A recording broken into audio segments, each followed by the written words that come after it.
patrons, Bonnie, Mateopa, and Faith.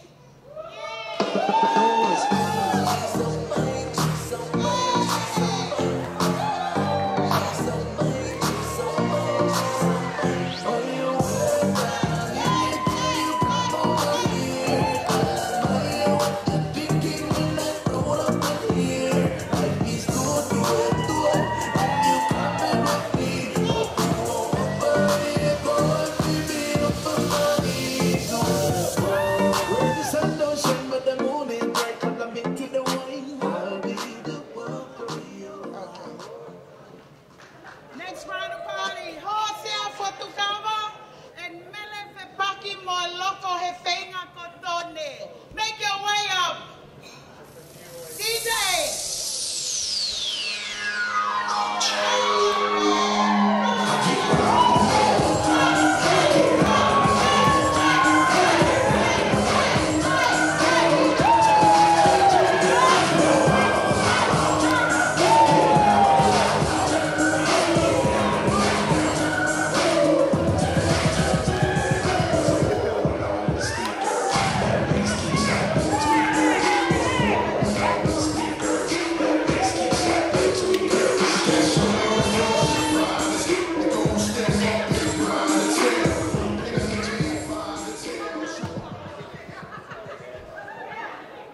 Malo.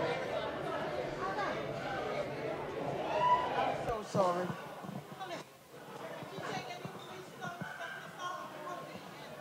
Kole atu ka taki. Okay, to ebe ke no foi. Kapau o guia hataha kuitua o gu pehe o sili ekina ko usea ni loto ke lava mai pe kia yo tangu tu ke tau ka frata e fra fifia o e fia. Oi mo. Ko rat ke fa se kau to kai ko tawini. Hawafu ke kata ki fa mo ke kamata. Fa lotu kamata ka to anga o poni. Pitau ke hokwat.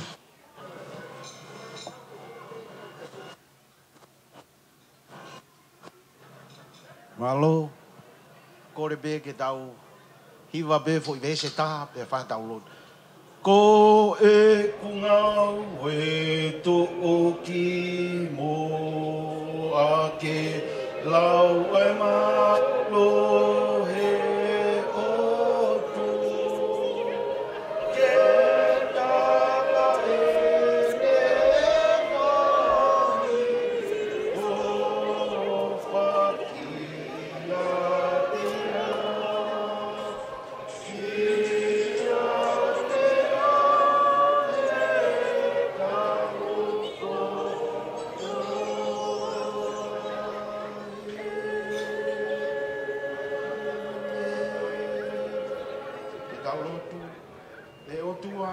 Mafi, mau tu lolo i ho ao, mo yongo i loto a pasia. E mau i ho kai ko hapotu ke he eni, ko i matapa e ni ki afi. Mau whakawheta i atu ki afiona, i ho o kau, ho whamarumaru, e kātoanga, ko i ahko ina. Lawa lelei, ai uraki konga. E ko i konga e ni hono wā, ko i hui, ko mausino matiri. Mauhanga atu ke awhiona o kore, hatapu ake. Whakafofonga vela e whai he whamiri. Tāpoi kina ia, a iloa ia siosiua. Wakafuhu ka o maa, tai en tuifua. Muhou eiki. Pia pehe kia taito, motongo. Mohama tāpure. Whai whikau, nai whai ai whatongi a. Family, mo ki mau tōru ko toa pē. Kau ngā mea, mau lava mai he ako ene. Tāpoi kina e o whani, whakafou mai ai haiwi. Whamalohi ake o mau sino vai vaini, ko ko atu ai pē. Whai whatongia, family siasi mo i whanua. Hālanglangi ai ho hua whā. Ia sisu kalais ko alo, ko mau whakamoui. Amen.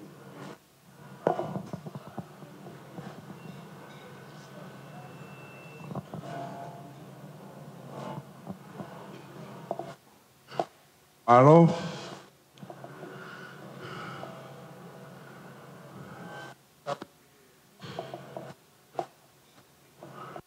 Tua mafi ko ne fio he taulo tolo tonga. Tua ko tamai, tua ko alo, mo lau mari maani oni. Ko tapu ke tui pere hake. Pe ke tahine princesi si uri tapu ne me aheni. Ka mo ko te lawe i o kunau. Ko hiko live o whai he fiafi ko ni. Mo katoanga e foha. Ko tapu atu, tai tō e la a. Ko lo whakaanga. Kau atoa. Hoa mata e. Ko tapu.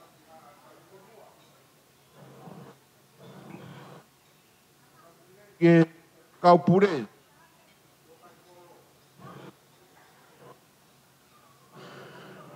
Iwa, mapa palang.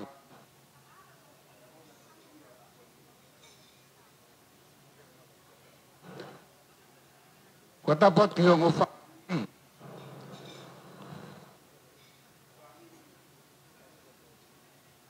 Sua wakafuku. Ua. Ai una whakata.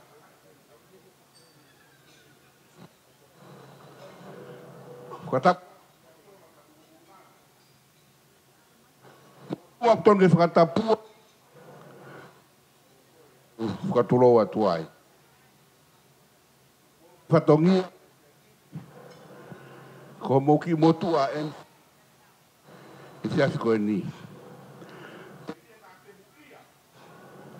Ai motuani. Ko wingoa ko ai sea moala. Lere mai mi tataka motonga. Ka ko kutu he aho ni. Ko hi. Ko katoa ki malu malu furilangu. Ko hi ko kukui. Na ua. O eiki. A hingoa ko i. Pea ko tu wai i ho. Kore whamore atu. Hange pe mo pia mai ki ai. Hange pi maha ki maha kukure. Puke tau. Tau sistemi e kovi. Ko more. Mama.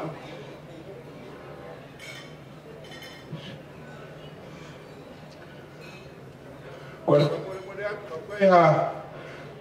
Tongi he fine. Nanga feki ho wakai. More iau. Kane oi. Koutu pe fai whatongia he fine. Ko motua. Kala mo fua te. Kola mai lotu kamata pe whakaapu me pe tokoni. Whakango mai pe ke ngawe. Kau ngawe whare. Ke lau taika na tō.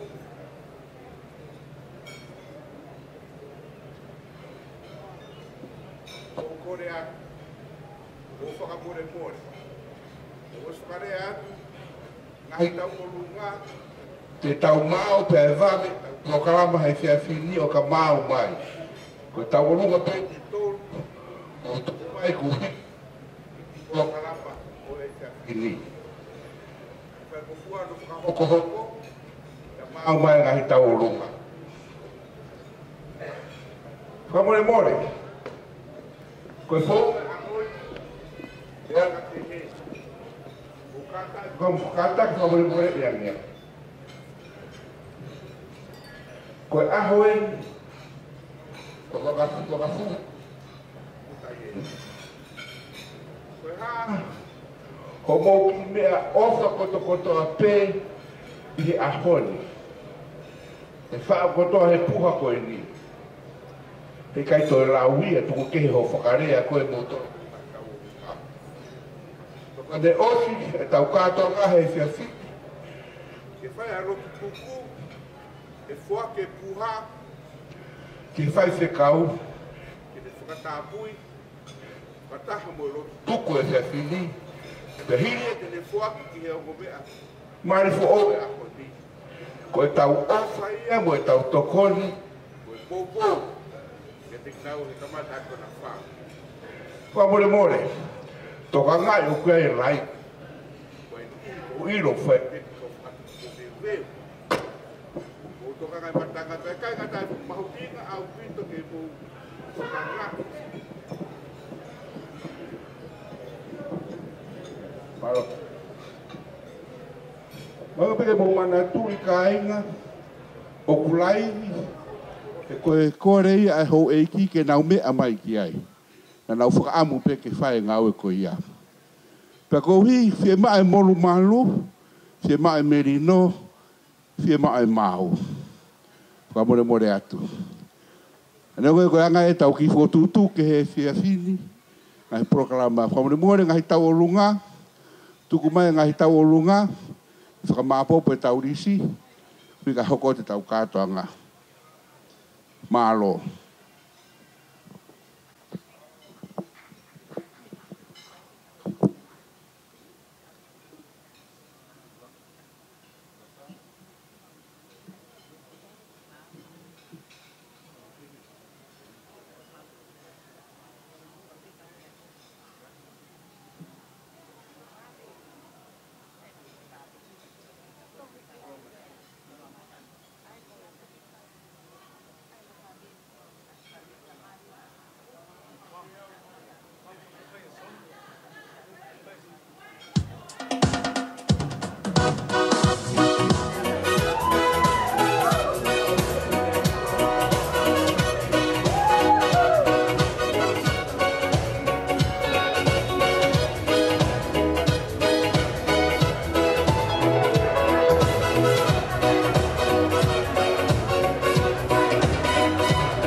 Mole, kalongolongo, kayo ngolere yatu, ai mea ai princesi, ibu mea kotoa peki ai. Malo.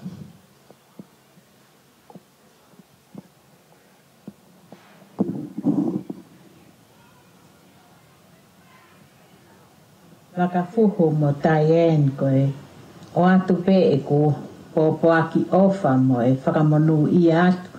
I he aho mahu inga koe ni o ko mo hausia I he o mo ui ko kamata e ni o e no fomari te tau hi aki pe a koe ke toi aiha toi mea ia koe kufie re atu pe aku ia ki o ke talato e ofa e whamiri me ia te au ka umaafoka a feina Oi toi ngai whanau. Wakafuhu. Ko mea pe kofi o atu he aho ni. Ke mahino ka te koe. Ai ofa o tamai a uruwalo. Ia te koe. Nā ku ilo le ia. E ne ofa ia koe. Ako whakatawange pe ke hoko koe tangata mo e huspaniti. Rerei, o ke tauhi ki ho mari, no foki ai, o whai. Koe aho mahu I ngaeni, I he aho o mo mari. O koe ke o, kia ha me aia ko fie, whakahoko atu pe e hau ka koe, ke ilo. Koe ke mau lava atu ka koe mau ofa, koe lotu, me whakakau atu kia te koe, ke whakaofo ofa, langa hake, pea fia, aha o mo nofo mari. Ka ke ilo pe. Na e ofa lahi a uvalu ia koe. Pakou ofa ia koe, o feina, a ofa lahi atu. E toi ngā e whangatoko ua, mo whamiri kia te koe he aho. Whakatawange peke, toki ai ha aho, o tofa e he ki, ke tau whiiloaki ai, koe mea rei, a whiiloaki a whamiri. O whaat ka koe, pa kou whia whakamalo atu peke o whangawhae, mo e kau whiwhine una ofa ia te koe. O whalahi atu, whatauang ke tāpua ki I koe, pea mo taien e ki. O whātu.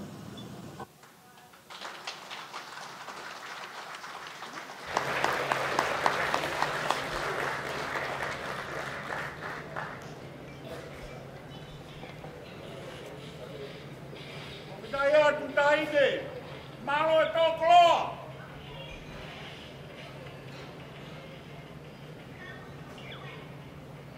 Ke whakamanat mai off.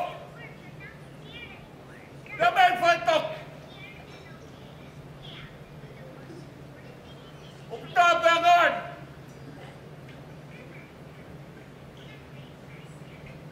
Ia koe whare tamatui pere ake. Ia kua ke tō mai ho mau koloa. Ko hai ki mau tōm. Wata pita. Waka puko tala e. Kua whai mea tumat tamatui pere ake. Hei kai mau harea ke whakamalo ia. Tupau malo sio mau tau. Kua tangata. Pia tō me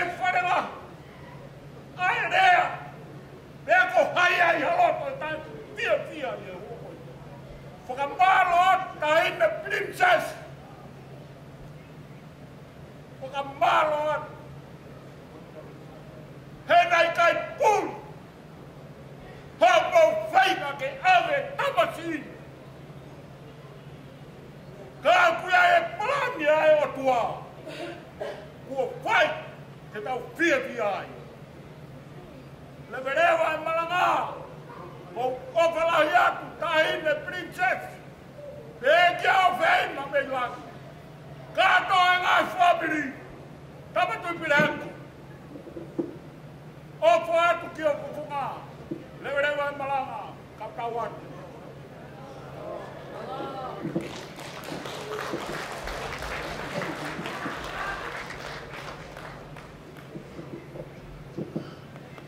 Malo tae toe la a. Hoko atu koe ni koe fasi koe a whakafuhu e ni manatumeri e ne eiti.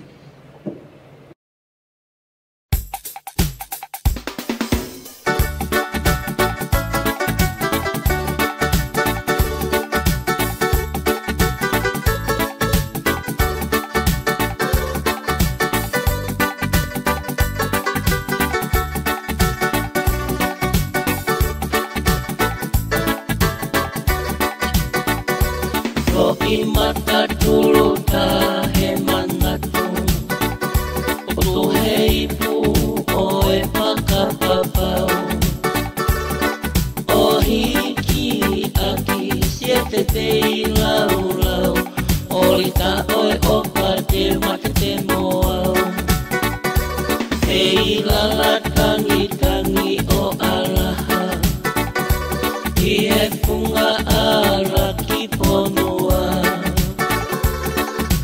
Ngatu a ono mausa ai kaloni o tu I paleua apiko utu moteka ngale ulaila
mai ki ai.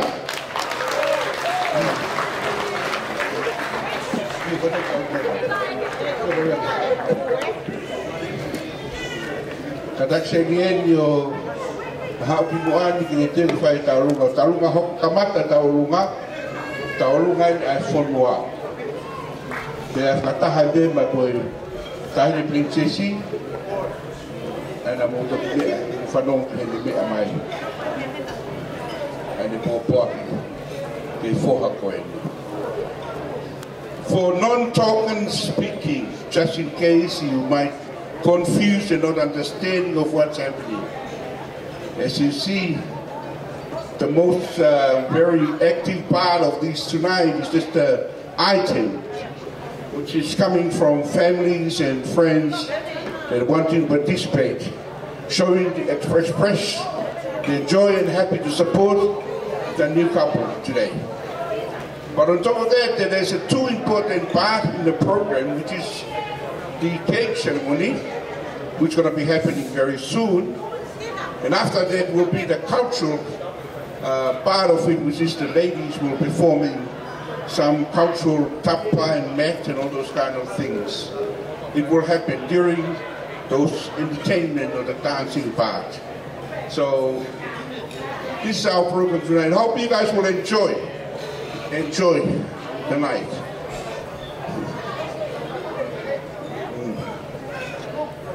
Koe kataki koe taurunga ini whakaawa taurunga ai whao mapa. Ko koe ko tope koe ho konga pere hake pe ke mariki pere hake pe whakakau horoto ki pere hake ko tau taimi e ni.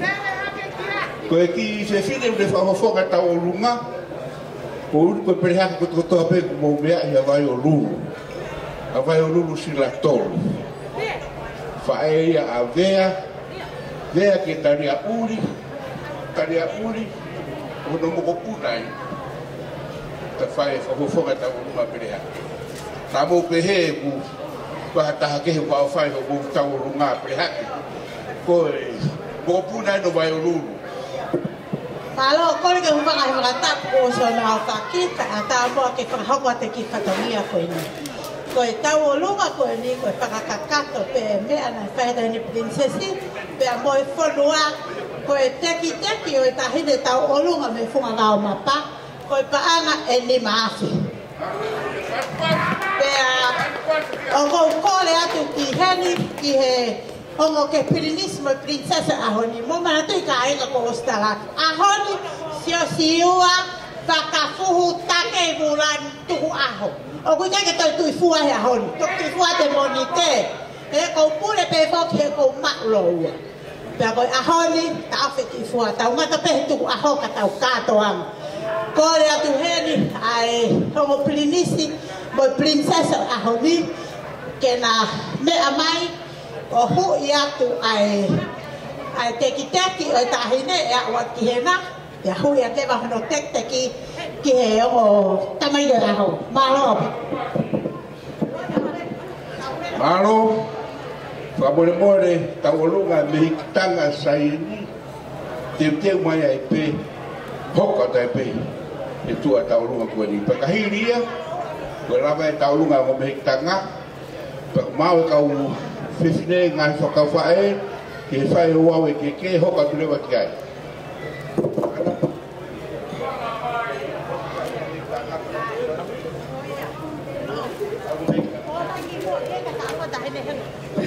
Malo.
ba mapa lava mo fatongia sia ke o mo foha ka o le ko mo fai ko taru ma hoko ko taru ngai ni he me tanga sai tana ua ko ko ni faria kore ke u whakatulau atu he. Ko na hitala wha papai ku osio na whaki. Pe me ha whanga e kimi. Whamore more pēa mātanga. O kutua. A hoku sino.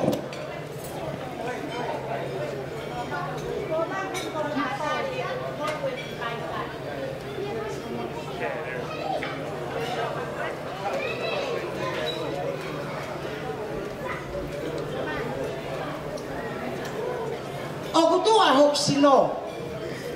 Tau ku eiki a hoku whatongia. Ko e tau alunga, ko e whakameite.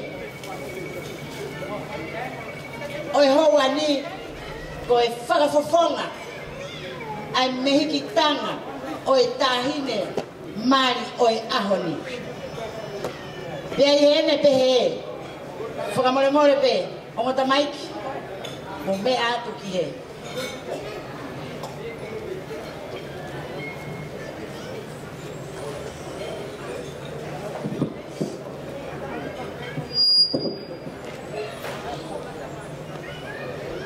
Ko e tau alunga e ni mehe api ko pupunga matawai me i kolo motua. Pasi mai.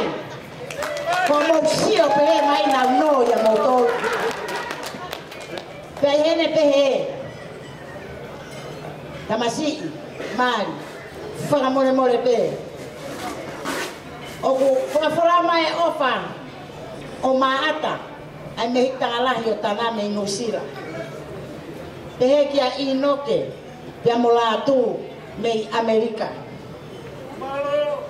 Ko si viri a mi te hina ho tamai o kune foko tua pe i e whare maha ki Adelaide.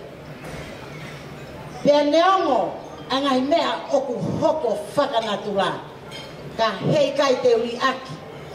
Ko aweni o ko lere mai mo maata ko ki tuwe fine si pe ko ki me ki tanga si ia. Pea oku peheni, ko uhi ko hoku sino, lahi e whae, he whae a anga se ini whae a tana. Ka koe uhi ko e whatongia, na e whaito i anga se misi, o kore i au me University Jerusalema ke hifo. Pea koe uhi ngai e hifo.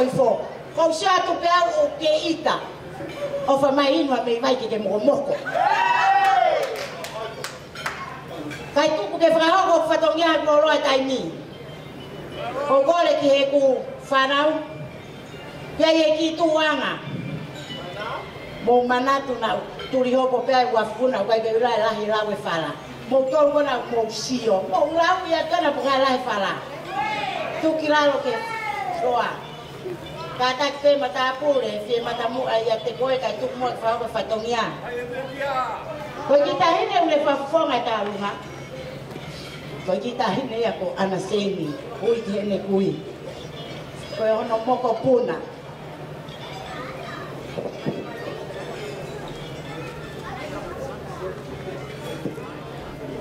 E sosiua. Si o mai ako mata whalau marie ki a te au. Ko e ki ta alunga e pangai he aho ni. Seuke! Ko e ki tora ana e tamano.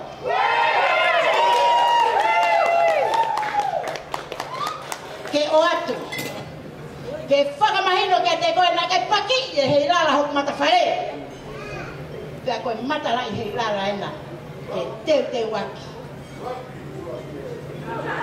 So, kaya hame ma. Koe ki se niti koe na. O atu ke kamata ati homo family. Pea koe eku. Mea o wha, e koe pe fine lotu au koe lotu pe mo ilo ai au e te ura mea ke.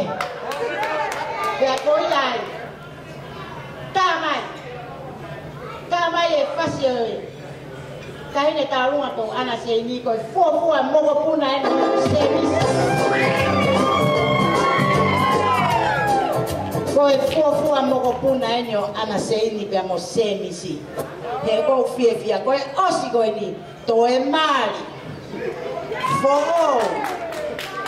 ko fa weni ana ako to kuisalo ta.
Pili ko ya ko mau mai ta wolunga ai ka ngalo tu toka ai koro tauni o spere ko e tamai ku hoko mai ta wolunga ko ya ko ha ta wolunga ku mau ta la mai ko ka ku ko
Tau keke kau kole ki he ongo mea mali ke na mea mua ki keke ka e tau wa ke tau wau ko ia malo.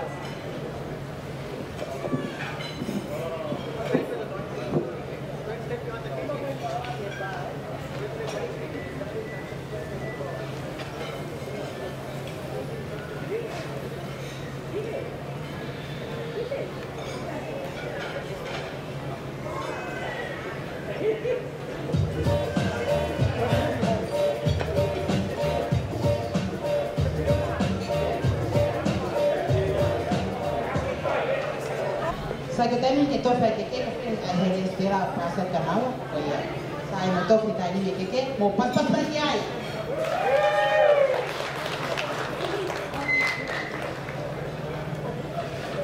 Kau ya kau pola kata keke, mau ki itu orang keke kau ki, ay ki mau ay ki yang, kau ya.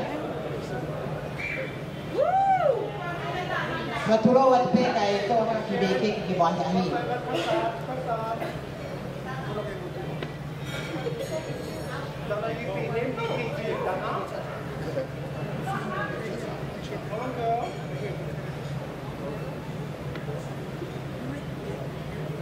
Okay.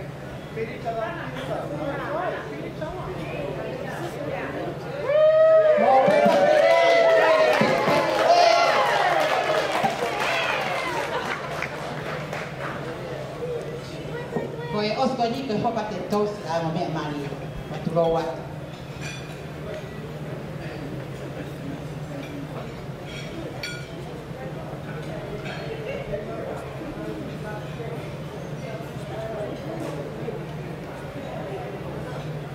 Pia koe osko ni pia whakahoko mariwa whawhae a whatongia. Mo kātaki. Mo mai mo te mai koe osko ni koe hoko rewa whawhae a whatongia. O kata fa mo ko wei ta ko ni ko no to le mai me wai ni.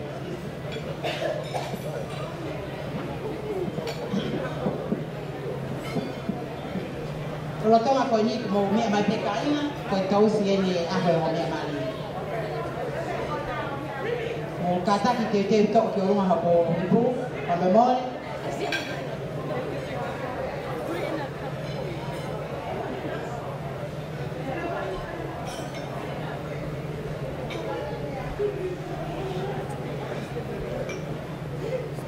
Sai mo pas mai ko me amani no to ena ipu ki te tos mana ho. O kata mo tu se ka to ko mo ipu ki ta tos pa ta habe mo me amani. Ta o fika fo fani. To atu. Sai mo tos mai le ba ko me amani hip hip.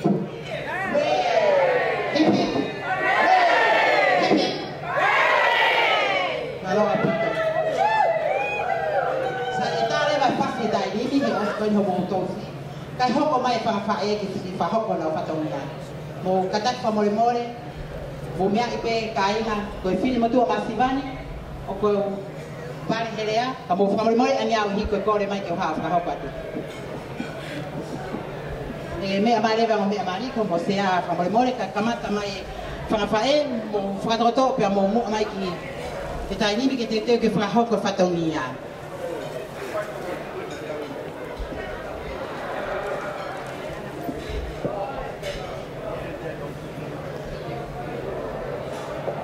Ai ko ni o se me fa fa e pe hoko tre va volosi a mo me mai.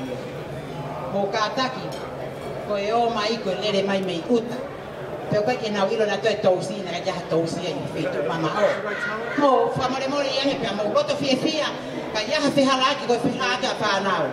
E mo fa pe ponia pe po fia pe po he e tau tue.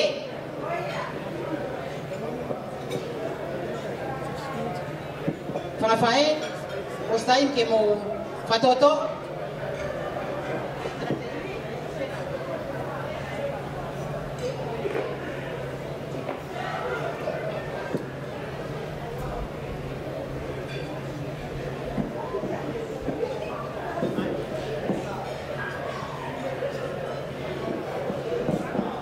Kata PKI, kaya betul tu ini. Muka orang yang berapa itu mama. Jadi kau yang bagi tadi ni apa yang kau buat ni, boleh tahu ke? Kasih.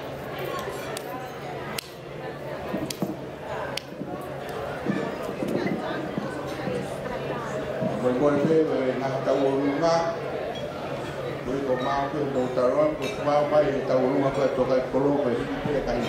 Dua boleh Uma taulunga to kai kolo, we taulunga sau tata, we fai a sei ni, taulunga mere mo se ni ras, wa ngai taulunga mo bofo pe mau ko ospe taulunga ko to kai kolo tau ko hoka tuai.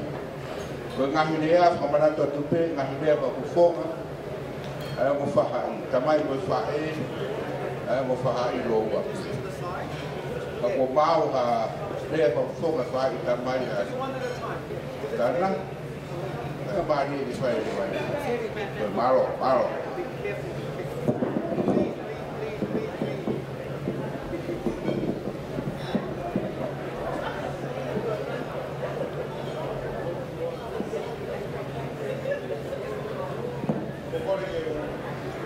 porque ufana kalau malo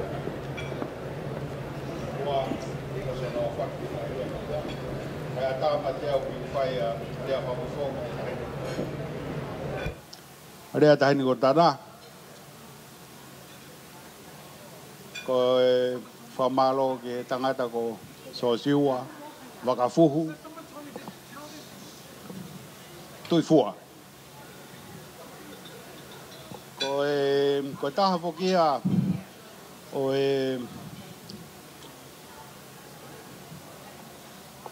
ko whawapa i pē tuku aho, kao ko kia te au, mo hala whanonga na whō mai ai. Ko tui fua ko ia ko whawapa i.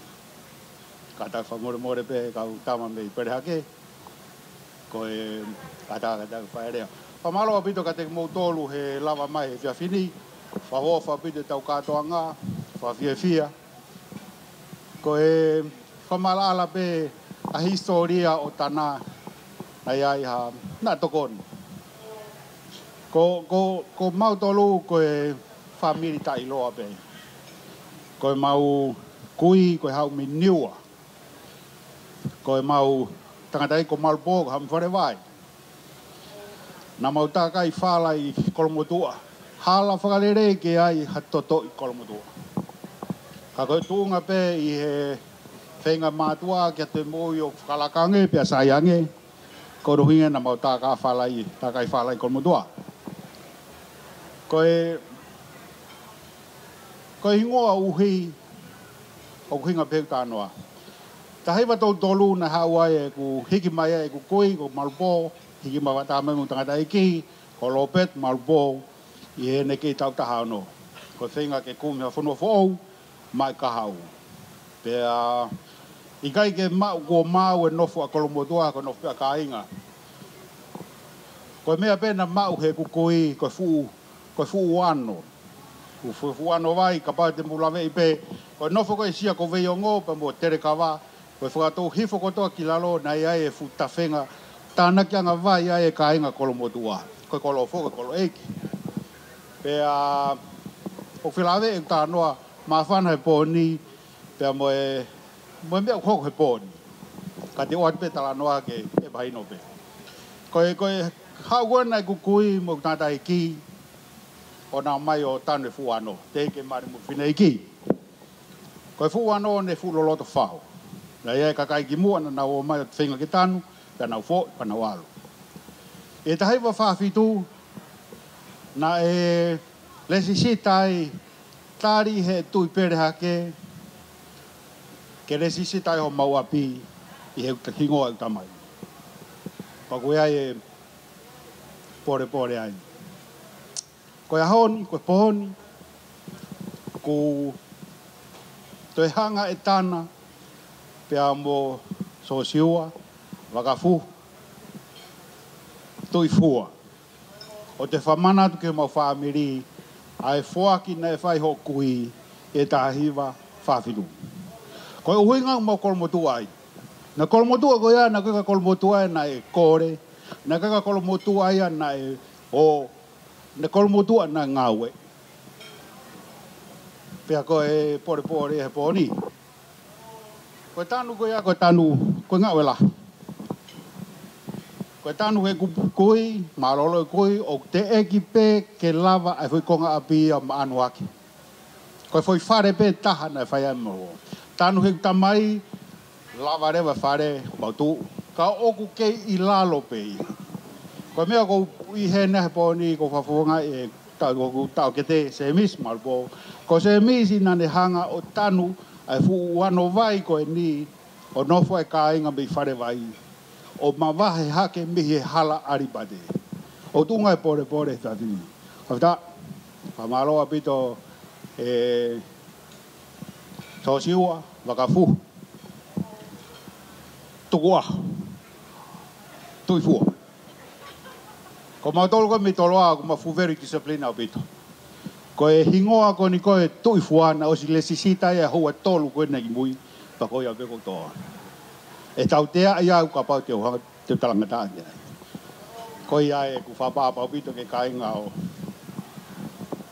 o pere ake ko ilo pe ko kainga tu ka ko fia apito ai so welcome young man ko mautolo ko ngai fu hosi toho pe e te ki afe ta noa o tanga dai ki na e ngawe na fare ia i toloa wa ta hambe to ka ta me ma to ko hinga na fare mo tolo he na ui e fie mau ha faka uri le rei taha o siasu we siriana i he tahi wa no tolu pe mau rewa hanga rewa he amana khavea o ave tamai ko tamai a ko fe me pena lava ko nga uebe to ko hinga e talatu e poni e sosiua ko mau tolu mo sianga i toho pe mano ko tana e o sianga i toho pe ko kolo abe ala ke palpare ma he fuano ala ke palpare ma o ke tui kala ke palpare ma o ke kete ko kolo abe mea ke mana i hu ke mana e toho tana i so kainga pere hake o mai mo tolu poko hape ho mu fa hinga fia ma ko au mo ko fe fine te mato ho pe ma le vere va malanga dawa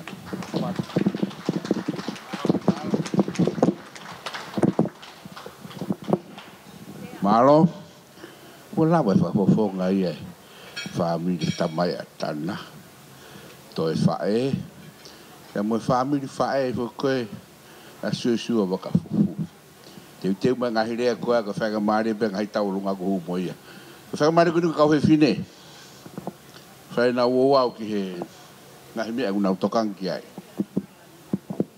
ka be mo to o mo le mori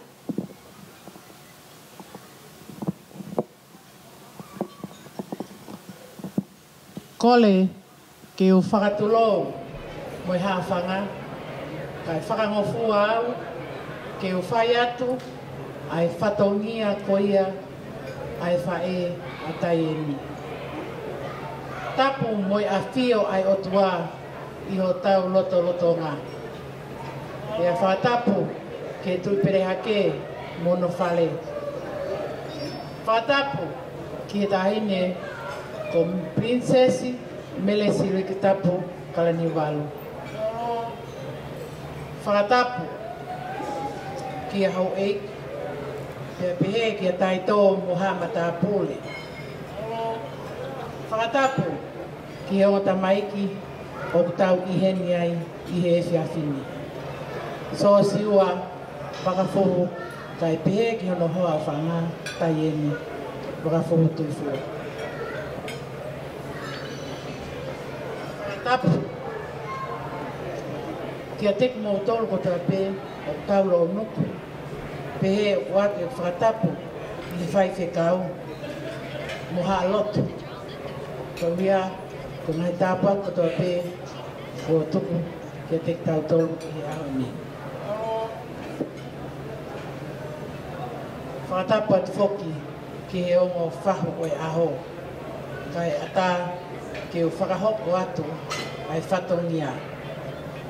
Ki mua ki o hoko atu te ria na e ke au, te o whakahoko atu au. Ko au, koi ki tuanga wa e pe ataieni. Koi kui ataieni, ko vai fo ou, ko e kutamai, ko tomlo peti, ko no tunga ane. Koi ai, o ko whai ki whatongia na ana se ini pe ki ataieni i ahoni.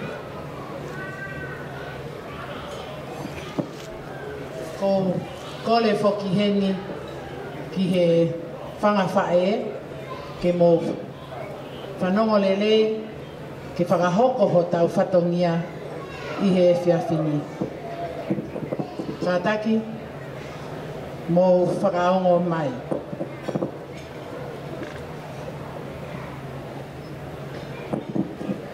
Ko e keke uluwaki o e ahoni. O ko hiki a ki ia, ai ki e tonga whatwha. Kātaki.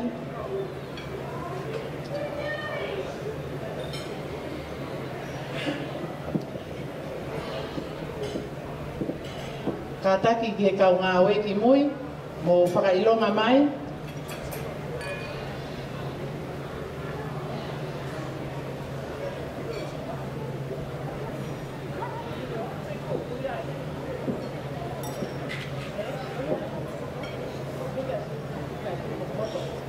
Ko e keke uruaki o e ahoni, ko e keke ia ai mehikitanga o so siwa whakafuhu tahine ko mele siurikutapu kalaniuwalu. Prinsesi mele siurikutapu kalaniuwalu.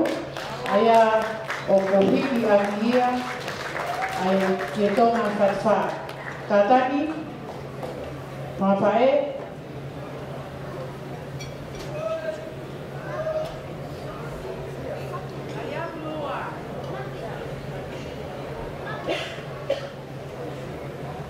Kātaki whangawhae mō whanongo mai. O mai e mea koia o hiki ake keke ai tahine prinsesi.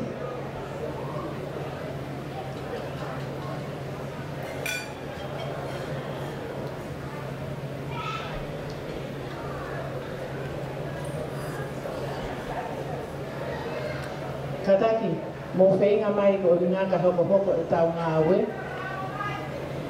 Keke ko whaia ki e tonga whatawha, ke hiki aki, ai keke uru aki, ko e keke ia, ai tahine prinsesi, ko mele siwitapu, kalaniuwalu. Tādi chei.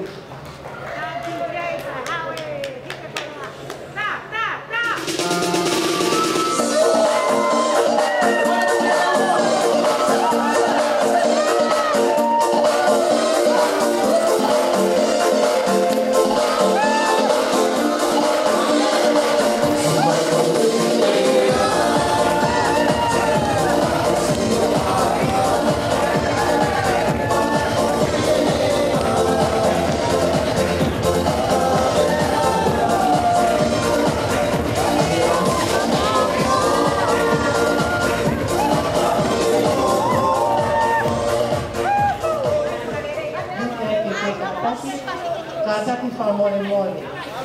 Mō whanonga koe koroa ko ia, ai tahine prinsesi, o fie mao ke oa te mō laku I pangai, ka mō whakama opo, pa ene pehe, Koe anga maheni fok e tau keke e ui hoko hoko. Ka koe tahine princesi hoonai aho ke kai ke te ui hakoloa ka tau hoko lewa ki he alafianga o e tahine ko taien vai ko ou. Ka pati mo whanau. Koe alafianga o taieni tui fua koe whala e tahataha.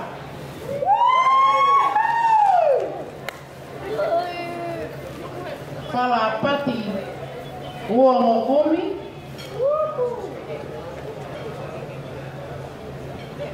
Kataki tuku mai whala pati ua ngokumi.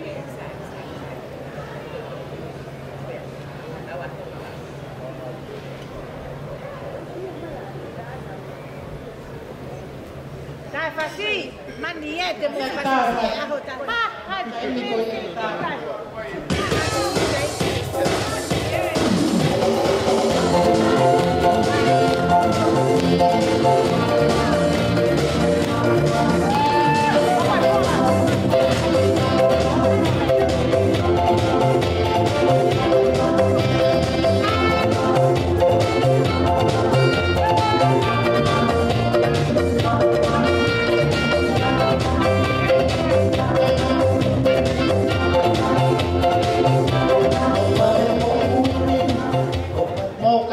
Mole mole kaunga aue. Ko au o kou trituni me heni, o ku o mahinoi, o ku taike mea hene ta hene princesi, sa kou whai maa upehe e whae, whanga whae, ke whola e ne ngāwe, ke mea mai a ta hene o ngā. Mō kātaki wha mole mole, o whakaongongo kou ioi ka nai hene ta hene princesi, he kai ke o whanga whola e ngāwe ai whae a ta hene. Ka kou whai maa o ku inu sila ke kātaki ke le mea ke le mai e tau ngā we koi au whai. Malo. Whala paongo e nima, tolu ngokumi e taha, mo e ua ngokumi e wha. Kātaki mo ngai whakalelei, tola whakalelei, pia mo whanongo o te mo toi whanongo ka toi tūtupuni haka haena, kua o kou pule ke mai ka. Pea ko whakangofua e taito e la a, ko hono pangai en ke u whaiteri hape i e ngāwe. Whamore more a.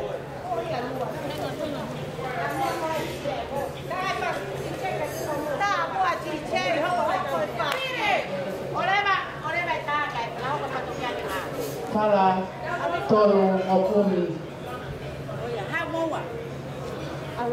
E taha, pea mo whala ua ngokumi e wha.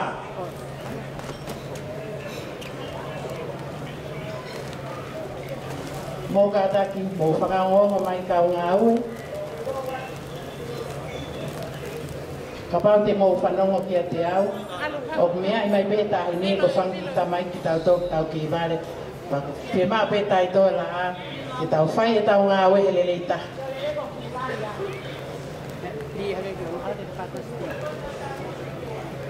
Tādi ke.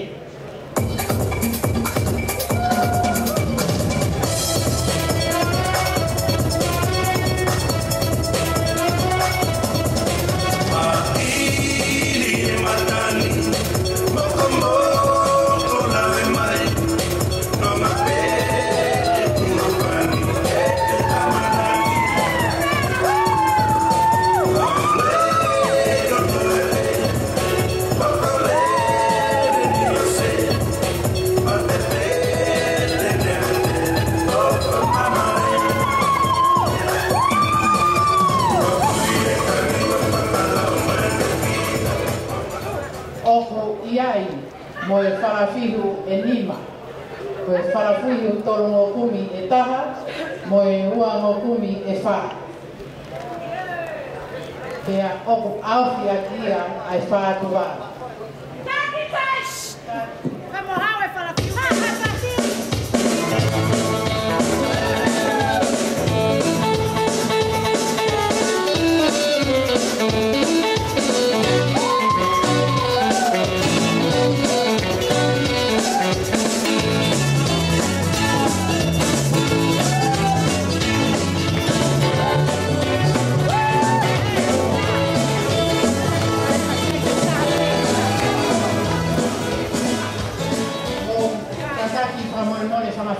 ua e whakawave mo ai mama ie ke tau mau ke tau ngau mo kata mo tu o tai kai o lewa ko piat ko mau e ngau e amo tai fala fiho e nima ko e uongo kumi e wha mo e fala tongo kumi e ta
Kuonga fokiene teknologia o sai no fai tai ka ulo ko papau anga hime ko ia pipangai tau hoko ki he bala kai o taieni tuifua koe bala kai koe patu balu kie aki ai palavalu. Fatvalu, que aqui ai fio palavalu, foi balacaia o taini tuifua. Kata aqui. Mafae, ou a timoneve, taini, ngan pakalele e tau ngawe ke ma.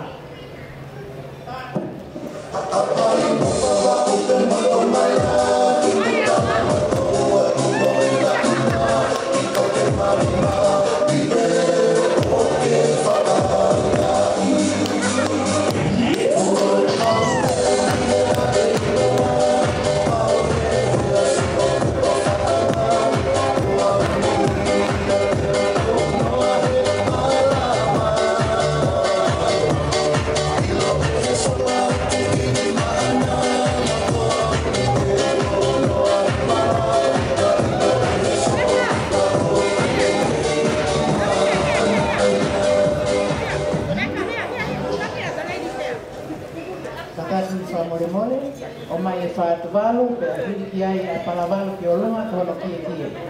Whamolu.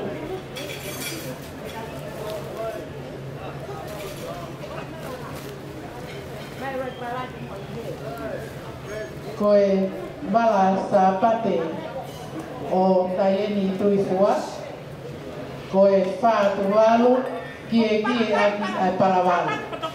Kātaki. Koe wala sa apate, whaatiwalu, kie ake palawalu. Mō whanonga mai whakamorimore.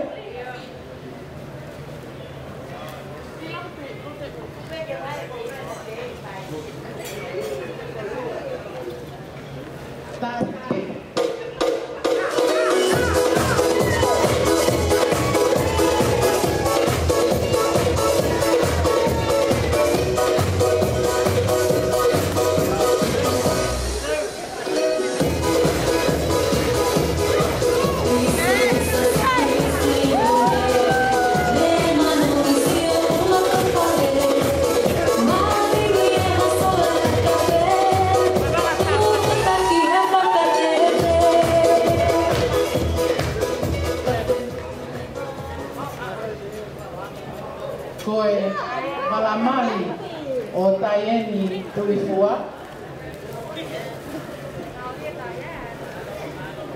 Koe lau te pui, kie aki ai lau te au, te a fungani aki ai wala toonga. Kataki mo tai mei wai.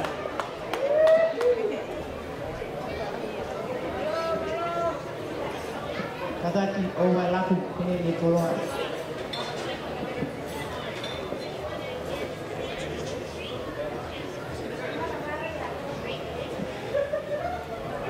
Koe waa mali o taien tu sua, koe whaat vale, ke ape lau te au, te a whungani ati ai wala toanga. Ana se inui?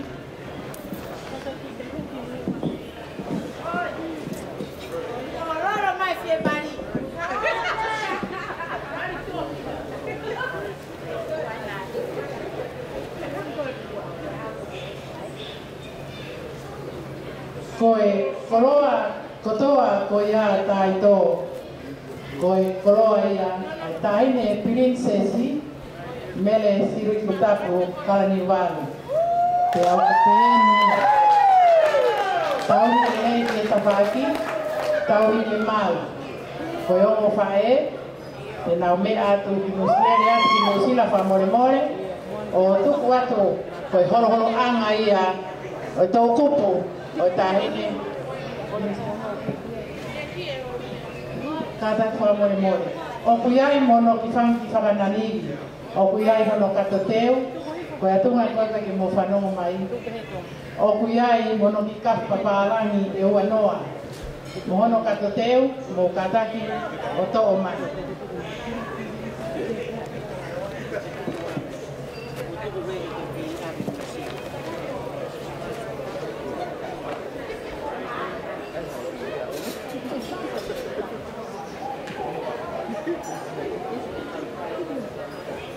Mono ki whakanani, mono kato te teo, mono kato o mai e kaloni me pales, mo e lolo tui tui, lolo mokoi, me whakakato mai ia, mono whakanani, ko e kapaparangi e ua noa.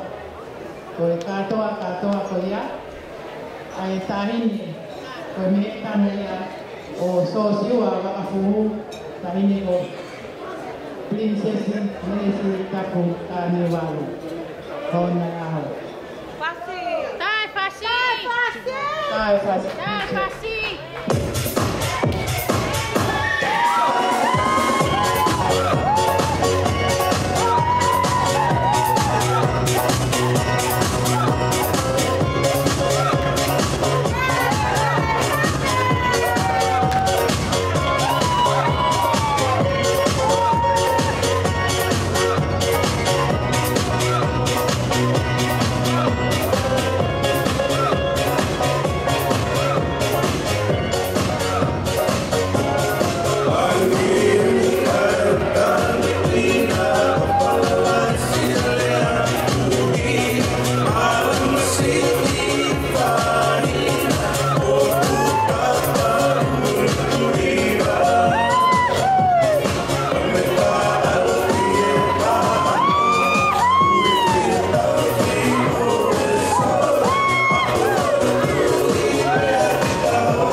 Tauhi ke malu, ke whaka uia, ke tahine princesi, ki holo holo e na tō kupu. Alo.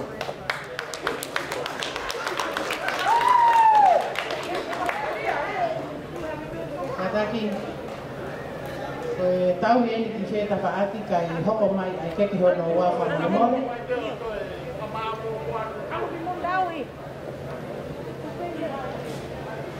Kai, o tau i whiki heta ana ati ki mana.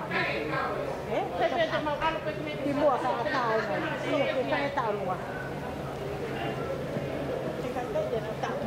Kau ngawe, mau kata whamamore mata koni te tahini ni noa ke whamaua peki ta whaaki.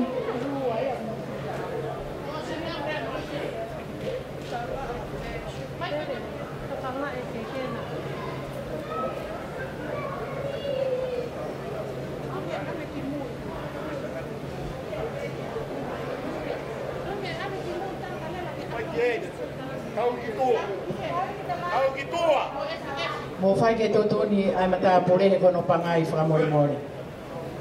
Kore atu ke kakai tangata o ie e nau o mai tau mai peki toani.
Honoa, ko e keke ia ai mehi tanga o Taieni Tuifua, o maata tui polotu.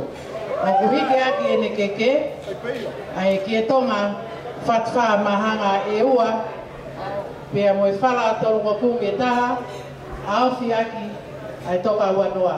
Kataki, kia tonga fatfa e ua, mahanga hiki aki ai keke ai mektanga o tai eni tulfua. Pia o iai moe tuanga ene keke, moe whala ua mokumi, pia o iai moe tuanga taurunga o tai eni, moe whala ua mokumi fihu, katoa o koloa kulia, mono ki kato te teu, moe kafta pārani, o kufuakia mai mehektana maata tui piloto. Kataki ko ai kune hiki keke, keke koin e mehektanga o tai eni.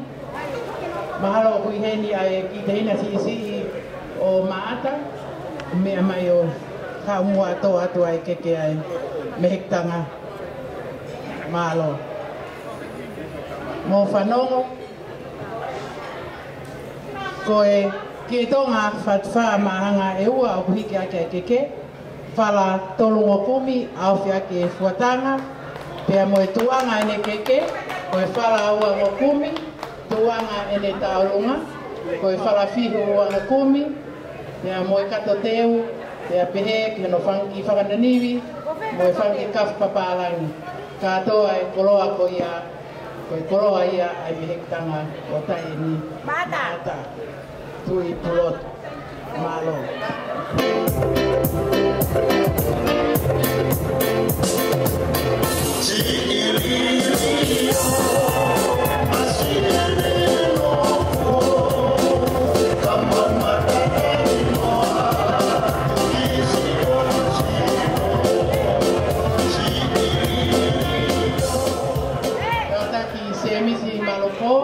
Kore atunga o kaina ke nau o mai o fetuku e koloa ai whaho.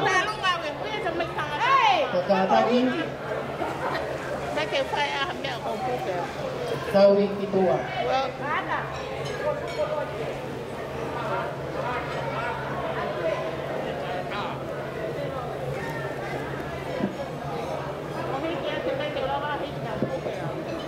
Kataki tamai tangata ko memori ko ata mui na ke motokon mai kono fitu ke vave ka ke mota ho ka te proklama ko memori pendi ta fati ta ai ko malai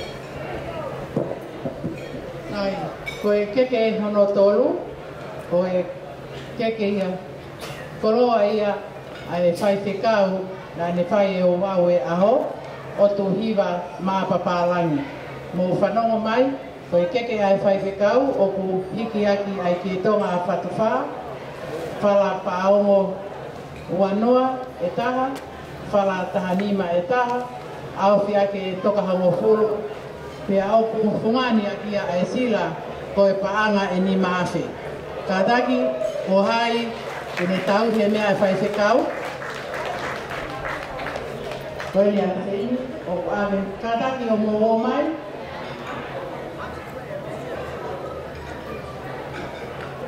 kata ki tau ni mai koloa whai whekau ki whai mua mai i moani.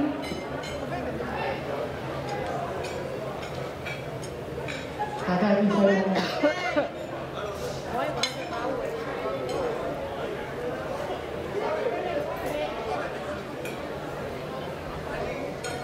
Koi a kata tau ni mai koloa whai whekau, tau hi e whai whekau, ko sila eni naseni, awa ki koe na ke ane ki whai whekau.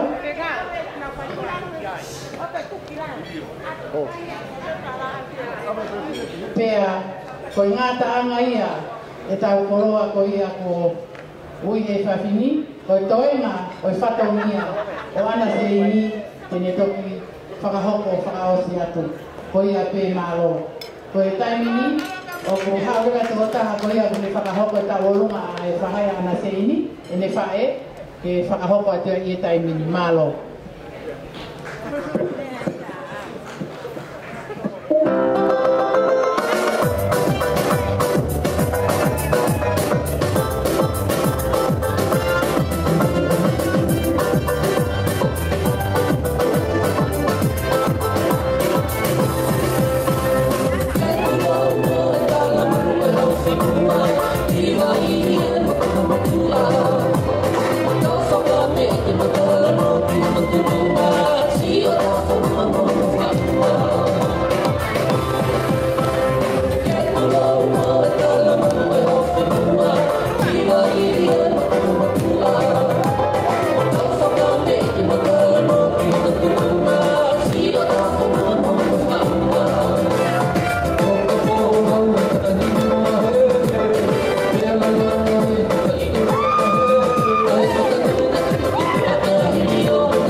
fae koe ana seini na kole ma ke hui taimi sa mare koe ni papa ke ite ke mau ko kole ke hele hoko hele a ko foga fae wa ka fuhu ele sa kato e fakakato are ko ya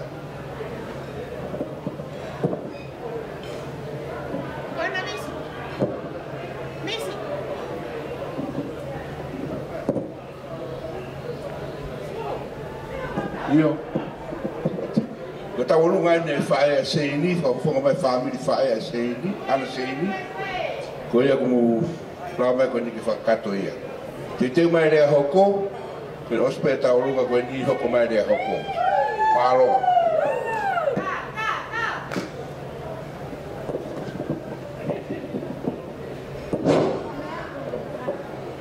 Hora, hora.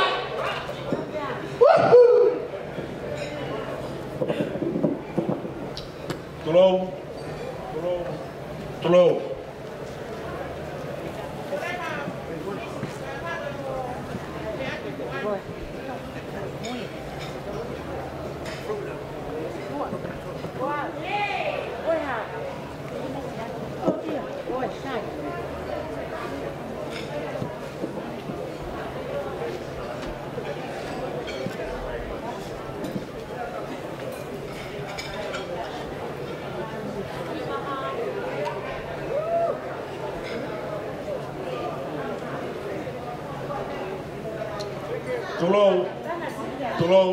Tolong. Tung pe buat yang ada di Fatah Makehe, dia faham ahau, tak ada, princess silu tap, fotofi, tapu, dia macam mai kio ahau, tap, ikan eight, tahu lono buai, udah buai. Fatah Makehe, dia solat mai bulan.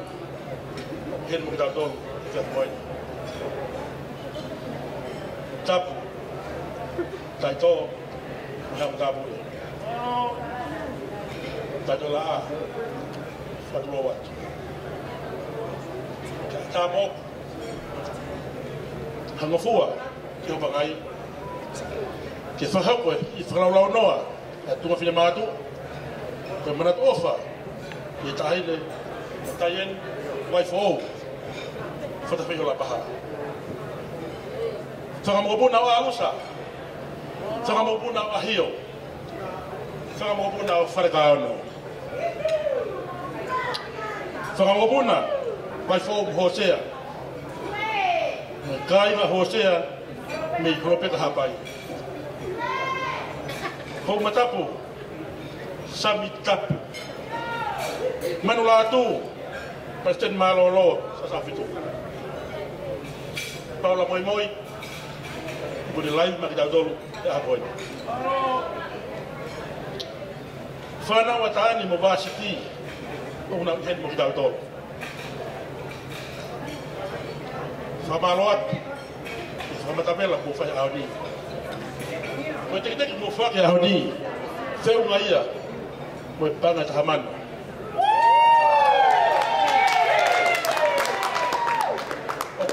Toia, mas tahin, princess, meres yuri tapu. Pagkafuni. Ofat, di motor lupa toa, malo.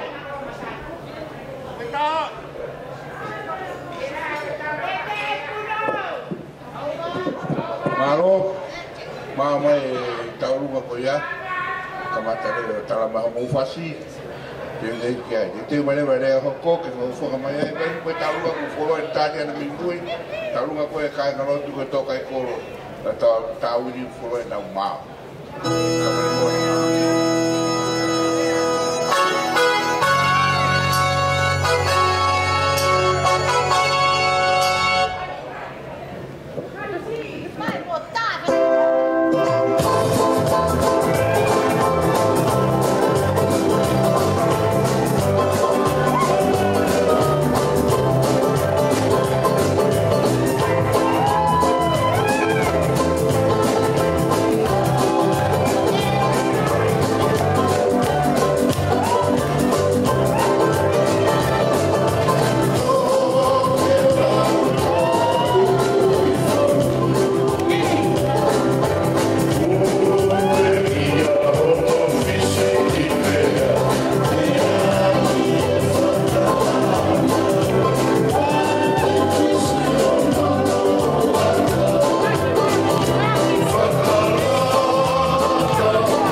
Ko ko fa mo mo le ki family fa e ala ka.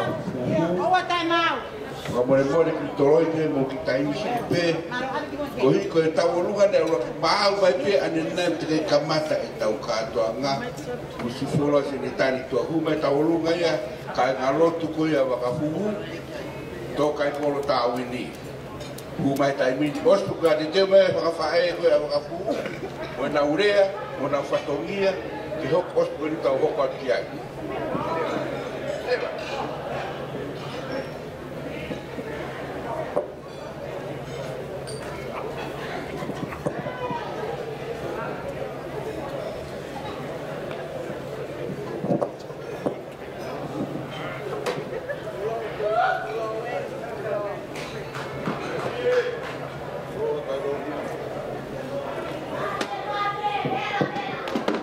God is good. God is good. I can't hear you. Kore ke ufatapu ki hawhia e o tua te mano lau maari e o tau hau ngā e whiat koe. Ko whatulo atu tahene princess me sirik tapu kalaniwalo. Lau maari e lei pea feituna. Kai whakatange mua palalafa haola e hoa koe ni ke tongia e whatongia ua kouna au ki ai he whiaf koe ni. Whadapa atu i he tangatai ki whaiwhikau sea o e whahenga Australia o tuhima māpapalangi pia pehe ki hono koa wāretu pia mo haa whakaolunga tonga. Whadapa tu taito pia mo hatau whanua. Ade whadapu ki ha haueki mo ha matapure o ngou loluku he malumalu e whare koe ni. Whadapa ka se misi pia pehe pia ana o matua a tae i whia koe ni. O tu he hoa koe ni whapufonga atu ai siasto kai kolo vahenga tau ni he fiat koe ni. Pagafu, peka taien, ko mokai nga lotuen, ko vahenga tau ni eni, sesto kai kolo, laulere mai he fiat koe ni, ke kaupe, he me ite, fafufonga ya te mau fie fia, i he fiat koe ni. Kai ke hame e mao, o ki se ni te pe ku toto mai he tangata eki, fai whekau e whiak koe ni whai atanga tauolonga me ite pehe, honga ia pehe ko hi koe pue tau whai e aha koe ni e mahu inga pehe koe mai o whai a sisukalaisi pe au pehe e mau tuhe aha koe ni koe mau kaunga popo ki homo aho koe ki teki o taulunga e tahine taulunga aha koe ni koe ki tola pehe wā atu ia e rafu pe au taine pai atu aki, koko atu a ranga aki homo whare, ia ko whare koe konga iai, tau kaunga kau kotoa pei ranga e kosi sukalaisi, tua whatu, malo. Malo lea! Fire.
fatongia e whangawhae a wakafuru.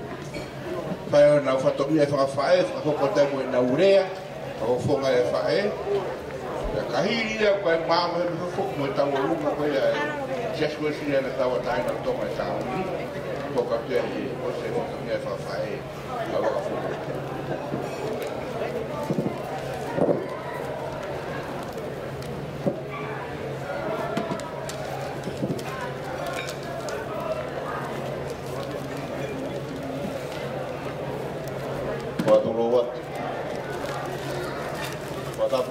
Afio e lau mari maarioni te tau watawatonga. Watapu atu utahine princess. Watapu atu ki he tamsiko sosiua. Kama ma ofa anga moua e akoe. Watapu atu ki he tangatai whewhikausea. Kai koro ia kalaisi o Australia. Kama hon hoa. Ki he whaiwhikau e potu ngāue o Tauwini.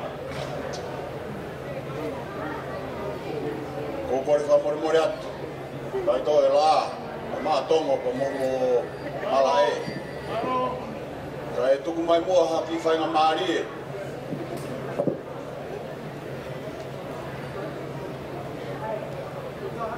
Whakakato atu. Whakahoko a pōpo aki ofa mo i tara munu. Pe mihe api ko rongo mo iro tō. Ka ngā e whamiri whae.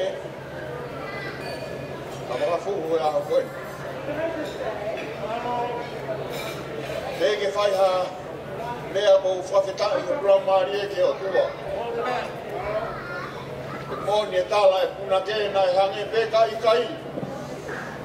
Whawhetai ko kotofa e aho koe.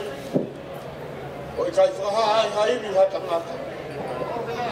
Ia ato nai, o tau ngahi matapai. Pea koutui, kai toi la a, koi fia ngai a e aho koe. O kei hiri opu. A hingoa e tamsi ko sisu, e whio i o tau pai. Whamore more be e matanga. Nā e te a e uhinga ko whakoutua toa he. Ka mea i be he tamsi ko siosi ua, wakafu ko matupu a ngā. Ko ka tangata e toko tolu mo e tua whiwhine na e toko taha pe.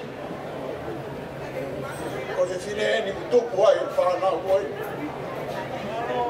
Ko au mai kia wakafu e aho ni. Ko au, ko matua tangata whaifatongi a pe. Ke loto whare o tapa a, ka me vai ko whātato.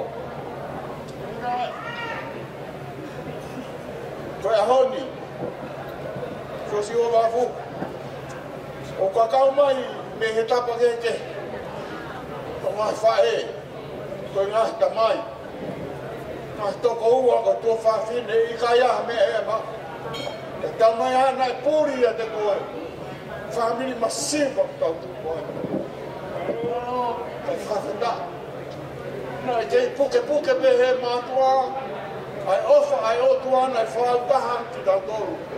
E ki whunga waka nā tau tuku ai. Ko tū e hoa ni ke whahoko atu kia te koe.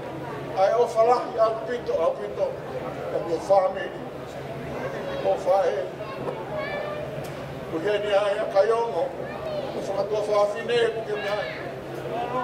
Ke pōpō atu ke te koe mo whahoko atu ai fia. Moi manatu. Kei lawa he nima vai ni ke whakakato. Ai honga ia e whapiri he awhatoa. Ange ko tala ai whare ko whai, me tangatai whai whakausea e ahoni. Wafu tuhu ai ho mana ko. I he eiki ko ia te nianga tataki ko whono ngā.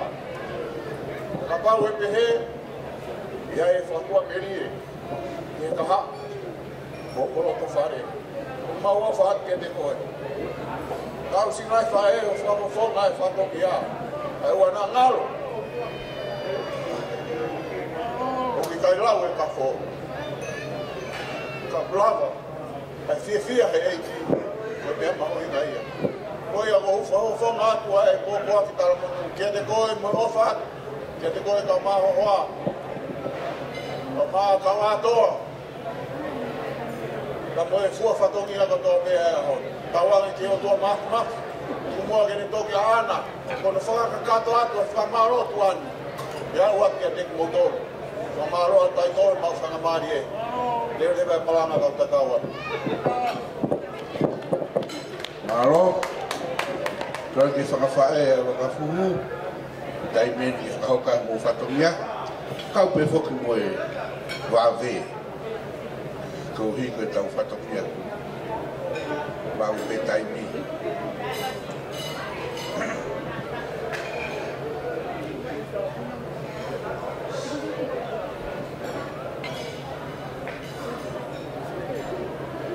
Ane o ke ki taimi e se maa e kau whawhae ke o mapopo e nau mai whatongia. Tahawhaki.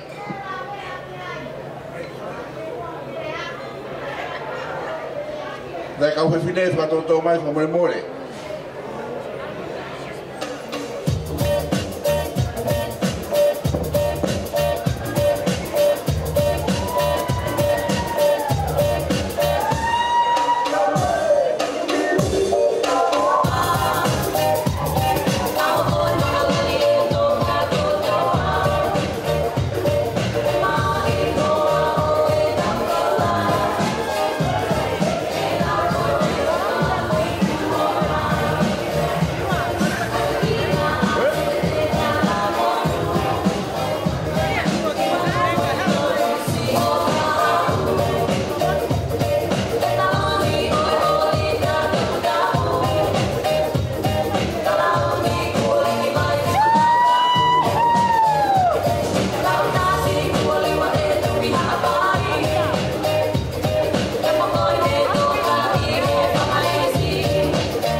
Follow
Tulou.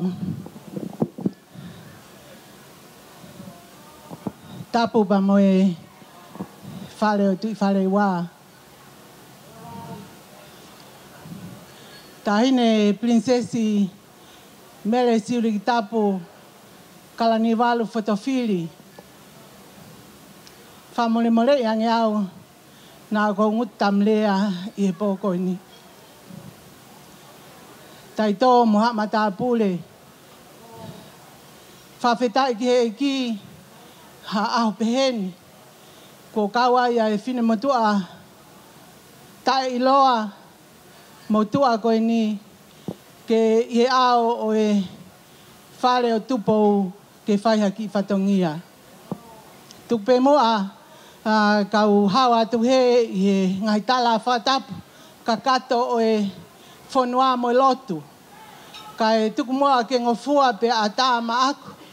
Ke fai haki fatongia. Neongo pe ai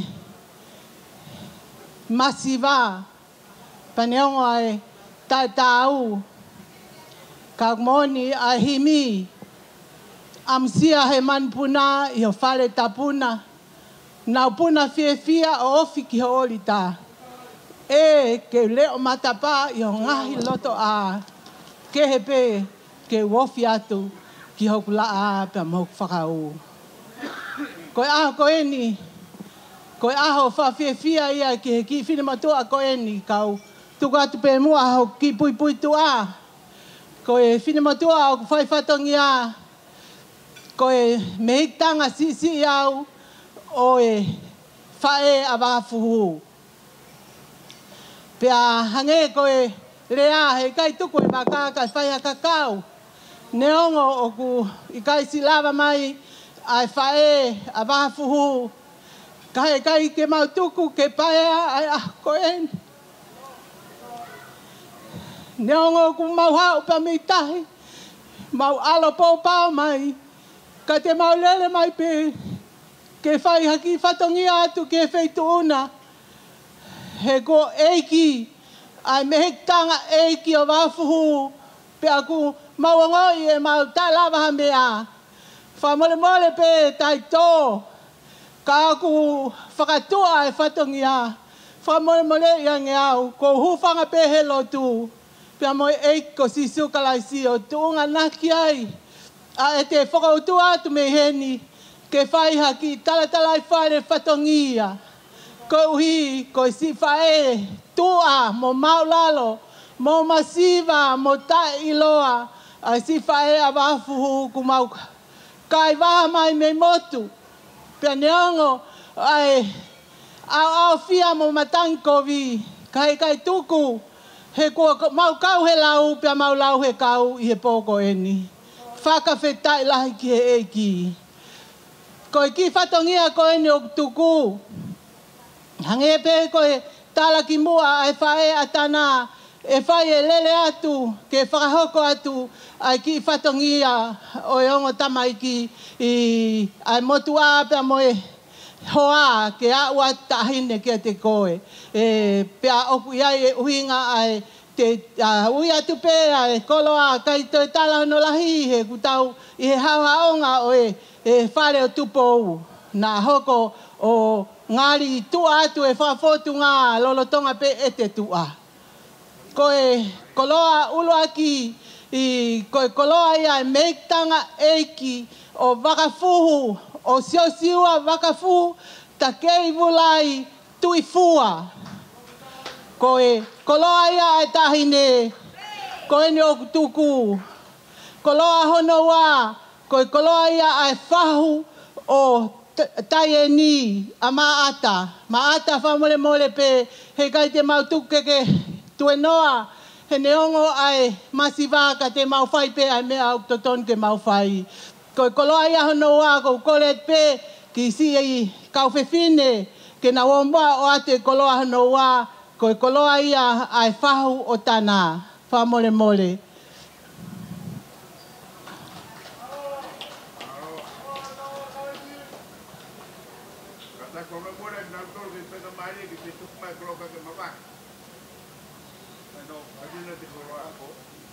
I loto, whamole mole isa.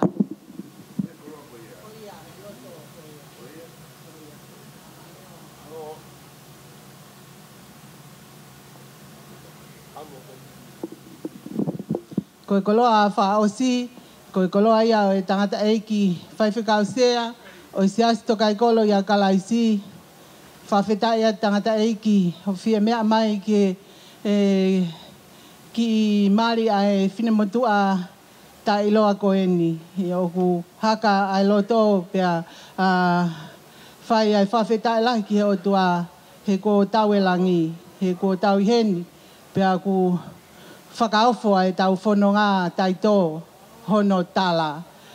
Koe ki koloa koe ia, koe koloa ia tangata e ki, whamone mole pe ai siasio to atu ia ka tau hoko atu.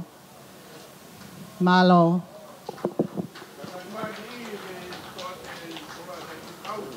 Ai, tau potu.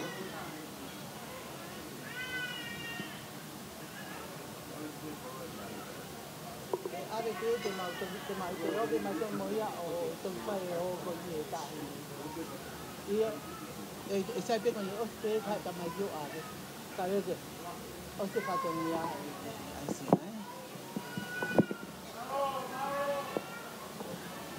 Ko ki fatongia fra osi pe koe vala mari, vala sapate, vala kai o siosiua wakafuhu ta kei vulai o whakia i he poko ni pa mai whaere ana se ini malpo.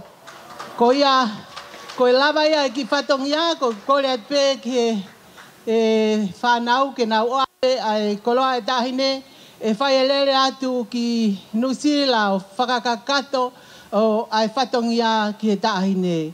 Lewe e malanga kau tatau atu.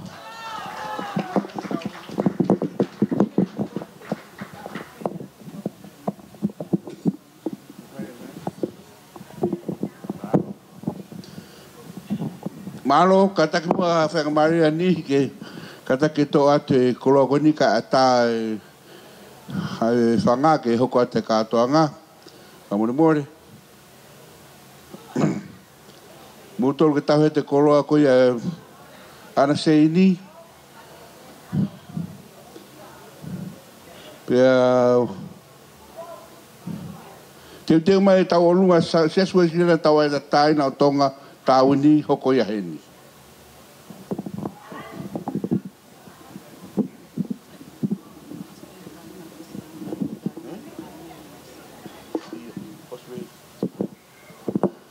Hoko mai ai e taulunga a mere mo seluini i he hiri ko e taulunga e sesue sila tau tai na tonga. Pia ka hiri ko ia, pia teu mai ai e taulunga ko ia ai whangawha e ko ia a wakafuhu i he ose taulunga mere mo seluini. Ko e fu mo taulunga kau koloa matangi, te ke lawa moia,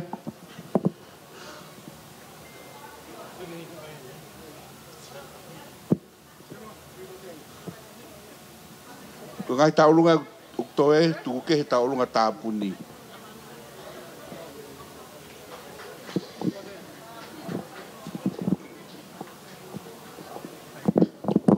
Ko whakamahalo atu.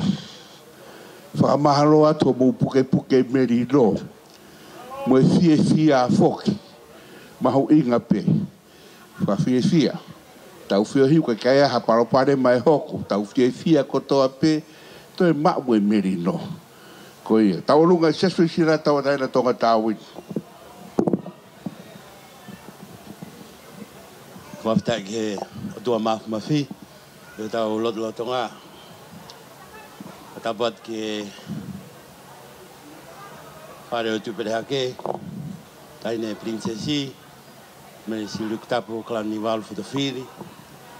Watapat foki ki he ya taito la mo fare matapure. Watapat ke ngalek fafkau onai aho ngawe ahoni. Tabe ya halot. Atfoke watap make maiongo tamaiki ko hanau ahoni. Pea oko kore ke hufanga ipe ngahi pakatapu ko wau fak pe me mua ata mo ko fainga marien ke fa hoko atu ai ki fatongia tu ako eni ko pa fu pe mo tana ko ki taurunga ko ni ko i taurunga ai sia suefiana tautai na tonga i tawini pe ko mo tol ko na tege mo meai ai tangata ai ko se mis malpo lan pulu ko ni mui ko ni ko frano foi a siasi pe mo konferensi ke hoko ko se to ata tauhi o put ngawe o tauini ko tu be tan net ke fia pe he ngawe ko om he iki ma o tamai ke ne fua i he fononga anga o tau fouai ko ia ko frambe ke ko ya betana ke katak ki koini ko ki tan taulunga hono tek ki katak mo me mai o huia kata to hoko atu ke hoko atu a ke ho fononga pe mo ofa siasi pakata pe mo me ofa ai se toata pe mo kangalot pe me kovu o mau hufanga to ai be i he e fiaf ko ni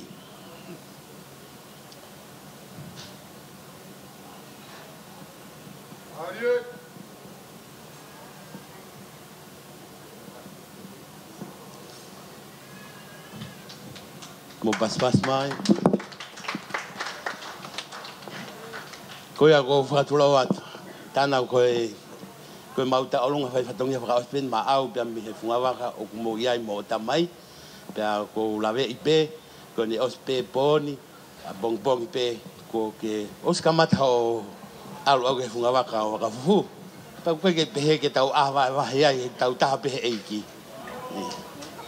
tau ta pe eiki ko ya ko tala monuat ke de koe hange be ko ku katalano ai poto apre lulu ma winga be ke tau no be ki eiki petete alu takai feia tau no be ki eiki ko ya be tau malu anga ko ya be tau ha anga ko ya ko famaloat ke de motol falot ki he family honotaria ai ki panani yok fai he fia fini ta to la pamore pe ko fas ta olunga ai ta hine ko eni pe me he fa fonga sia suesiliana ko lave be ko lang ta olunga ta hine prinsesi asi luk tapu malo bito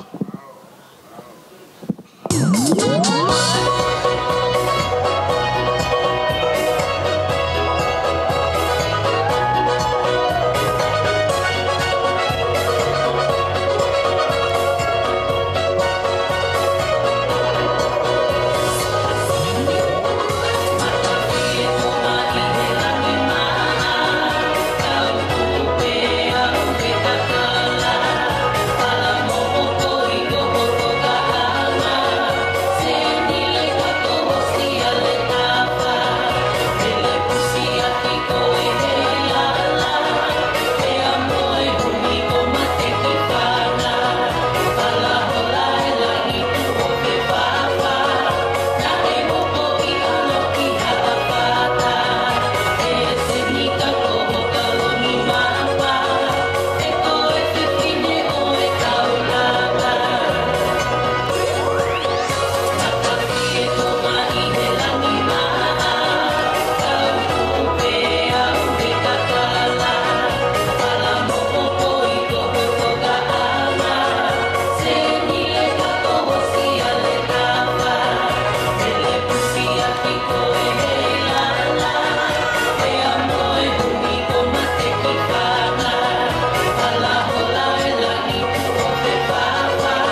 taulunga ya mere mo seruini ras. Kamore more manato tupe. Fia pe tu kuange kau taulunga ke asimai ke me afeta. Ko me fi ma ve raidi ke asi. Mo fia pe o ko ende o trafari. Langi tu a bene ni.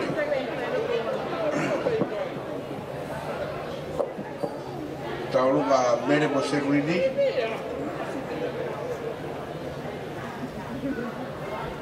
Le taulunga ko mere mo seruini. Poko mai e taulunga ai koloa matangi.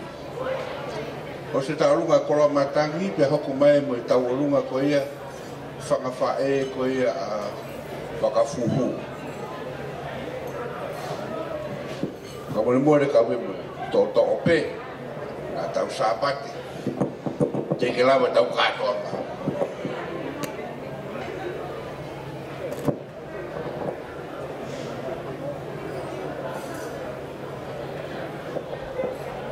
Patap ki he awhia o tuai o tau lotonga.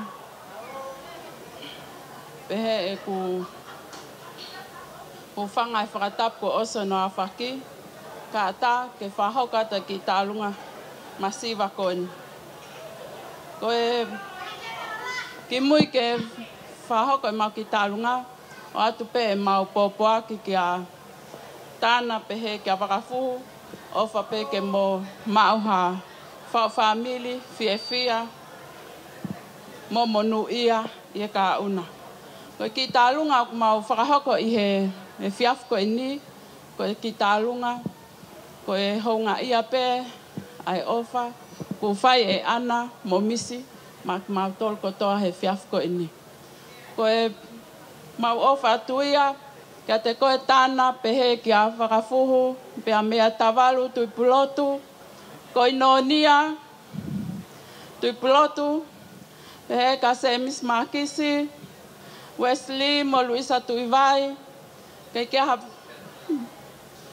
mea ofa.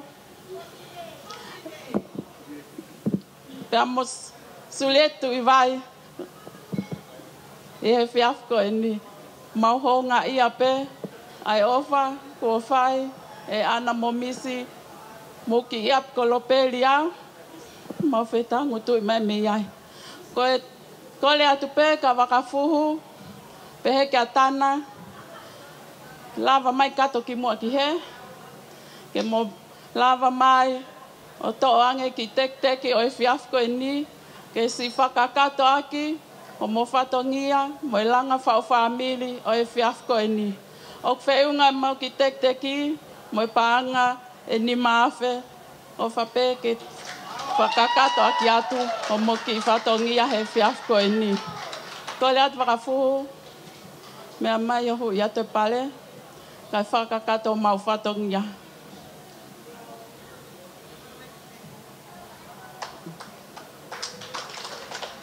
Mako tahine tālunga, kato kakala, makisi, wao mapa, kolo motua, lolo paongo, koe mau fasi, lei o ke te opere hake.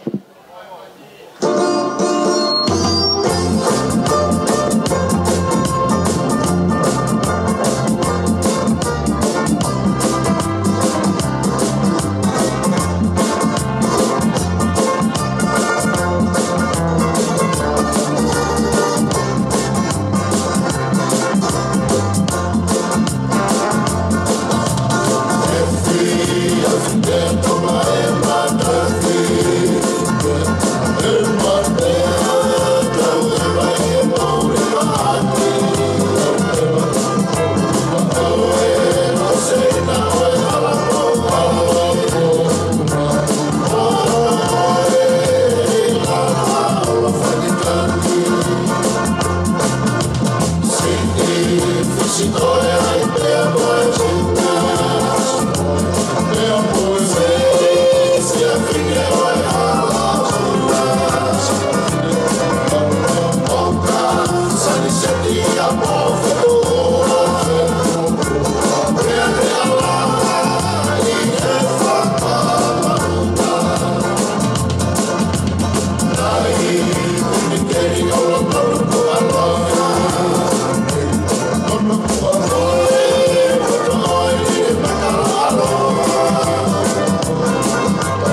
Marie. Malo, koe tau o lunga ni koe ai family koloa matangi. Kau kamata ke naurea. Kau fonga te family koe tamai koe a anaseini. Koloa matangi. Pea ka hiri koe hoko mai e pe moe nau tau o lunga.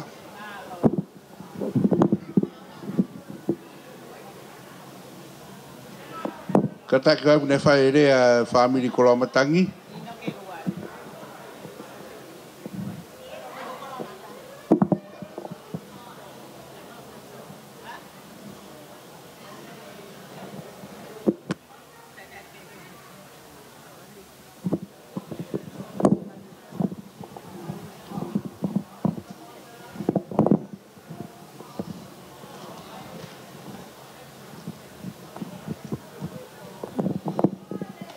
Whawhetai ke o tua mafi o awhio i o tau roto lotonga. Tua koe ta mai me alo me lau maari e. O pā te tau whai a ngau e le lei. Me mahina ke te tau toro awhio ai ai o tua. Toko tui whapapau i he pō koini e whau whamiri fo ou. O awhio ai o tua i o tau roto lotonga. Whatapuki e tai ha mai. Ne ofa mani tau i kua whai mai tau moui, tau te ausia mai aho whakakoloa koeni. Ia e whatapu ki e hau o tonga, King Tupo Wono. Whatapu ki e Queen Nanas Pau tuku aho. Whatapu ki a Prince Tupo Toa, Princessi Sinare Tākala, mo e Fuifui Lupe o Loto Palasi. Whatapu ki he talawhikau, lahi o tonga ki Australia, Princessi Latu Peka, tuku aho ki e api kori ukawa i Kempela. Watapu ki e tamatu i pera ke mohono whare. Watapu ki o tau mua aho, Princessi Siri Tapu Kaniwalu. Pe whatapu mawahe ki o tamai ki o aho, ne anga whatataha i tau tolu. He aho whakakoloa koini e whau whamiri fo ou. Whatapu atu taito e la a. Ngā tau whanua. Whatapu ki e whai whekau na reanga o whatataha i ta tolu. Katoa ngau e mari e aho koini. Watu hiwa mā papalani. Palestine mā lolo e siasi aho fitu. Maha wha o lunga o tonga. Watapu foki ke ongo family ka inga kau mā ka kai koto pe o tau kau ngā whakataha i aho whakakoloa koeni. Koau ino ke luani o koutu ke whakafofo ngā i a koloa matangi o e family whae ai whewhine mali o e aho ni. Kona se ni koene tamai whae ne a whewhine mali pea mo e ku whae, koe tu whewhine mo e tunga ane. Pea koe no foni, koe nofo pea whanau. Taito, whamore more angi au, mai au ngofua. Tu mua ke atu haki i pui tua, o e ki whamiri masiva koeni. O mau tupu anga, ko tangata ko siope soa kai. Ko siope soa kai, ko kova nai ni o vavau. I he tuku whanua nai whai ki pou no. I he taimi, ko ia o tauwha a hau. Pe ko toko tahani o ku kau, he toko nima hono hingoa, o ku haa i he maka whakamanatu. I pou no, o au ki e ahoni. Isa, o ku mau rau ka waki, a ene ngā we, o au mai ki e ahoni. E kai ngata i, e tangata na iai ahono tare niti. Ko e kai vai eni, e wholau tahi. Nā ne lava ke tala e matangi, pe whakafuafua iai, ai taimi e whe wholau aki ai, a tauwha a hau. Nai tō ai ahono hingoa, ko e koloa pe ai matangi, ko e koloa matangi. Mau whawheta iai, ko i ko e koloa ko iau, mau kei tauhi mai pe o au. Ki e ahoni. I kai ke ngata i, Nei mo ene ngai monu ia kehe. Ie kere na mau I vavau. Ko tu mapa pe mo venga ngana. Ko kere ko ni o tupe ia taulanga vavau. O kei whakataru aki pe o au ke ngai ahoni. Panea ngo koe ko no pere ai toko tahani. Kana toi whoaki ki ai. Pea mo kere I pangai motu vavau. Ke hoko ko tangata tau I whanua. Ko sope soa kai na iai ene whanau e toko tahaua. Pa te ulawe pe ki e whika hongo fulu. Koi ai mautupu mai ai. Ai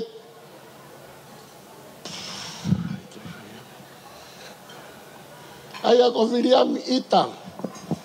Ko whika hongo fulu ene whanau a sope soa kai. Ko viriami ita na e maria pe mo whiwhine ko e merine. Ia e na whanau e toko tolu. Taha e whanau ko ni ko sontu pou. Na e malolo ke I talavou pe ia. Pe kai ke ano hako. Kako lai taha ko osa ia si pepa. Na ia e ne whanau e toko ua. Lahi ko viri. Ko viri e tupu mai ai a los mani. Mari mo viriam kapu. Sisi a los mani ko atu. Na maria ke haporitoni. Fika wako siastu muka. Tupu mai ai a pepa. Perono moko puna ini patere ko ita. Ko lo matangi o whaifatongia ko I sene. Peko e tono te hina ko te vita ita. Na iai ene whanau e toko hongo fulu. Uraki ko kamperi. Kamperi. Tupu mai ai a te vita kamperi. Pe mo ita ko lo matangi. Ita ko lo matangi ene tok mamao ati sene. O kuiai a tui fua. Pea mo fifita. Pea mo fifita. Lampeti. Fika aua ki ai ko ana fusipala. Ko ana fusipala e o kuhau ai a iloa vailala. Iloa ilang vailala. Pea mo vakala tai maumi. Fika tolu. Sione ita. Kono whaka mua puna ina hauma mo mai whea kolo matangi. Fika whaa koloni. Ya e seta misi mo whanga. Tupu mai ai a maakisi. Pea mo pepa kolo matangi. Fika ni maa. Ko whatai e ko kolo matangi he tai nimi. O knofo ia I Nusila. Tupu mai ai a lātu ko taua kolo matangi. Fika ono. Ko ane tupu mai a kalota whoktau kolomotua. E ko whika whitu sion tupou kolo matangi. Sion tupou kolo matangi tupu mai ai a siua kolo matangi. Pea mo piriami kolo matangi. Taniela kolo matangi. Whaiwhekau koni ko te vita ita kolo matangi. Whaiwhekau malolo ia a e siasi inlani. Ka pehe ki a ita uiano whanga moko puna heni. Ka pila ka maa a heleni. Hoko ki ai ko fifita tea tupu ai motua koi ni. Na iai ene whanau e toko tolu. Ana se intalau te moa koe na mari mo apolo lufe. Aku iai a lufe he tai ni mi. Pe mo si aosi. Lopeti ki Nusila. Uye na Maria Soana pe mo mapui kau whanga ki kau ngā whiawhia. I he malari o e ahoni. Ia. Hoko ki ai. Ko ake siu me moana tupu ai motuani. Whataha muheni kuheni a fifita tea. Pe mo peta ka maa te finifo nua sione vanisi ki Amerika. Pe a hoko ki ai ko TV. Ko TV eni haana koe ana seini. Whae ia taine mari o e ahoni. Ia. Hoko ki ai ko siniva. Nei nofo pea I pangai motu. Mari ke alo ua. Ai au ai kolo matangi koe I pangai motu. Pako whika hongo fulu. Ko ringtoni. Ia e le whanau toko lahi. Kawaia tini ko ni ko ku konseti takai holo. Fie to ko ni ko ke langa fare lotu ko ni ko ai ulanga fare lotu fenga panga ko konseti. Taito ko anga ia tu family. Pagwaya ofalai mai akina tol ko to pe ko ngai family. O ko ke na lava mai ke ahoni ke wakafu ka mahoa I langa o family fo o. Ka tuku pe mua ke ato haki popo no pe. Neo pe kua lava ka kato pe me saione o e aho koen. Ka toi fe ko hoku ngā ta ngā e. Tu mua ke tō mai e toi palo vea pe vai uraki. Vesi valu pe mo hiva. Aho ku foa. Whanongo ke ako naki aho tamai pe oa na ngalo e te koe ai whekau aho whae. Mata lele ia ki o ulu pe koe mea ia ke kahoa. Ai ki o kia. Koe poupou ia ko whau mo ia ke whakamanatu whakaosi ia te moua. Heu tala mai e si su te re e. Fitu mātiu. Vai vesu wa fa ko ia e whanongo ke ku ngahi tala pe tui ki ai te whakatatau ia ke tangata poto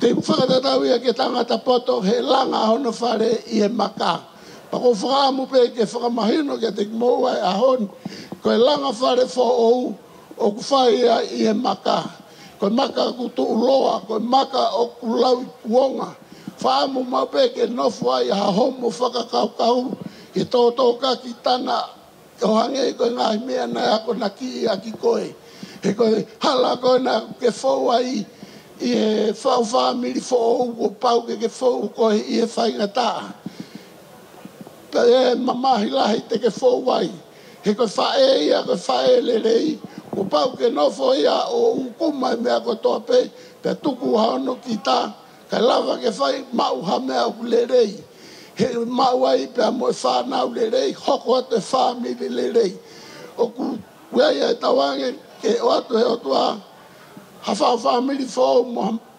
hakahau lerei ma moa weia e o whalai atu me motuani kau maa e whamiri ono kotoa me kolomatangi weia e o whalai atu ka taito malo mau whainga maari e ki mua ke ufoki ki pangai ko e ku kore tuku mua ke ki hifu atu he pālavi atu ke ki sio atu pe ki he ko langa matu ka toki foki na hua e tahi tamai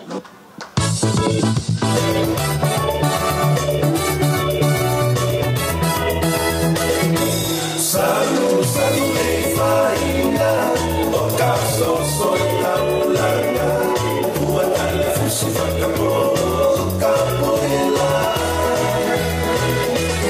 ila ke kia fungalelea mete a kau e moro malema kau e si uri e misa hoto kanaka lo kutia lo tonei a fupe a ele pasi kumana ki ele fai na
Malo kataki ke buala tukataka ke hiki mai ko ko na tua ke ata.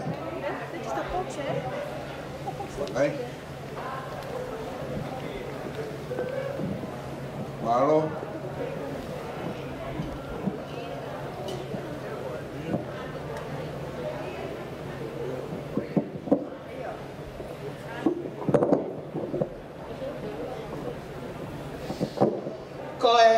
Ko ngau ai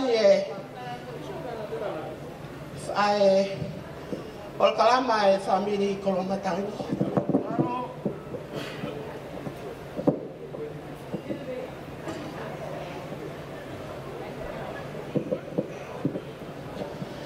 Tapu ki he tau kakapa o tua o kune whakataha i he taha ke ua i he mani maoni oni o ahoni. Tapu mo lota whaleni, mo lota whalena. I he alofi o tau tai. O e ola ki he whamiri tai ngata o whataha i ai ki tau tolu. Tapu mo e whale wha. Ko e alofi tapu o tapu ki tea, ko e ongo maa afu. Whatulau watu ki halotu. Pea pehe ki ngai taula eiki. Ko nau fuesia whatongia o aho. Pea whatulau watu ki ongo mea mali ko na whatataha i ki tau tolu i e aho ni. Taito, ko panga eiki e pangai. Pea ko kore ke whakamalu i he tala malu mo e kakato e pangai. Ka atamua ke whine motuani ke utui hakakala ko e whakawhi ao o e aho mahau ingani. Ko e koroa e ahoni o ku kei mawhola. Ka kumonia e lea i kena i kāleli ko i waine tō mui ko tō mua. Pea ko e huinga ia ai whai ai pata mo e fia. Seuke, tunga venga mana. Otu mapa ke kai ki ngalo. He ko manofo ko malanga i whai wape. Whakatulau atu taito. Tai loa mua he tonga. Pea teria na malo a. Kato fe ko i aho vale ia tama. Ko au furi o te furi. Pea tuku ke si longo. Oni hau whenga maalie. Ke tui hakakala o yongo mea mali.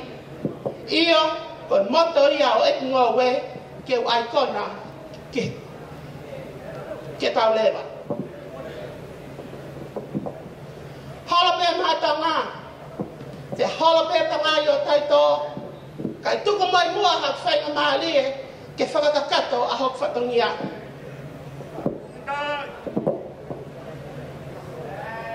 Ko e makapuna inyo a ke siu mei moana. Ko e lahi taha, o e whanawa a whiwhita tea, ko lo matangi luani, ko ana seini talau mo te moa luani lufe, whika ua ki aia a ke siu mei moana luani, ko no moko punae, e sisi taha a te ri ko lo matangi, ha ana ia ko moko punae, ko kuia tana. Ko homo hingo a ko whiwhita tea. Pea koe sisi taha o e family, ka koe maone leo kei taka ha tau whanua, tua sinao eike hingoa. Pea koe kuieni atana whiwhita tea Kolomatang. Luani tau, where angahno ai. Ko kifine mui ko mele naite fuskau nanga luani. O kune to mai he ne uao mei pangai motu a hono hiva. O kune whakahaki ai manatu ki he funga venga ngana. Atu mapa. Awa na ngalo funga wawau he kei tika ngalo. Taka nove. Ngai hola mua. Kei tu loa funga wawau e seini. Koe api ia ne ta tupu ai. Koe ai matanga. O koe ai ki foi fasi. Umau to'o mahe aho koe ni. Koe manatu melie. Ko te teki o taulunga koe ni, ko tola tahamano. Ana seini, ka kia mea ia mawe mapui ka whanga. O atu pēr mua ke whakakakato aki ho whatongia. Mo ani e lau, wahi mei he, tangi mei he. Ka nai taua lunga a wala matangi ane ngai ke ni hangata whia matangi kai tuke mahu mai. I he ahanga. Pe koeni, ana se ini, ka tak, lava mai. O te ki foi tek teki, whakalava ko ngai whatongia. O kaya mau ki tuanga. Whalafihu anoa. Awhia ke toka wanoa, pe monongahi mea papalang. Ana, o atu ana ke whakalava aki, ko whatongia. He koha masiva, ko hok masiva. Ko hok tangi, patangi. Atu ia mai lotu, lelei a eka kui. Kake tuas waloa loa. Ofa lahi atu ke ngai fufungai kotoa, o ku tau loa nuku, ia maru e whare koi ni. Lewe e melama, kau tatau atu. Kai mai fasi.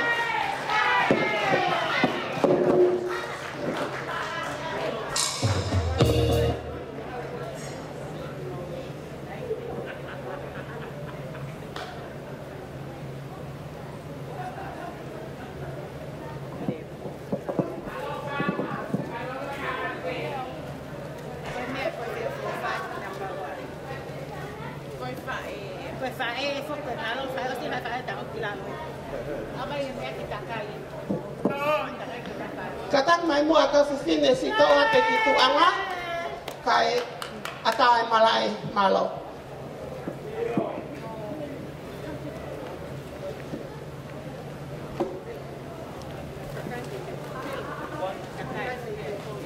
Malo, kalau apa tahu lunga koe ni, katongia koe ni kau koa matangi. Ko toi pe taulunga e whangawhae a wakafuhu.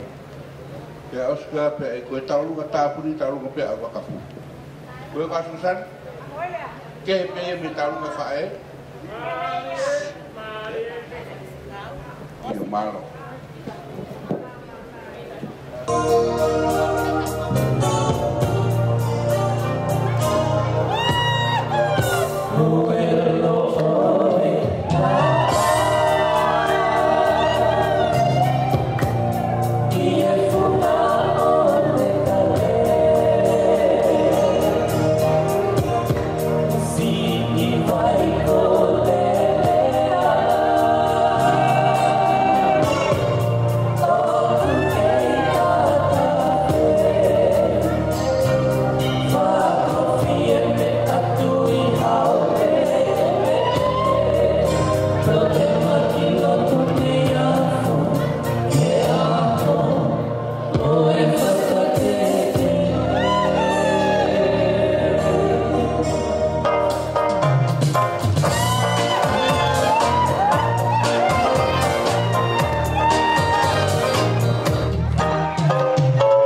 Kata ke makafu pe mo tain ko bolos kata tai ni ko ko ko te tawolunga ko ya fa fa no bone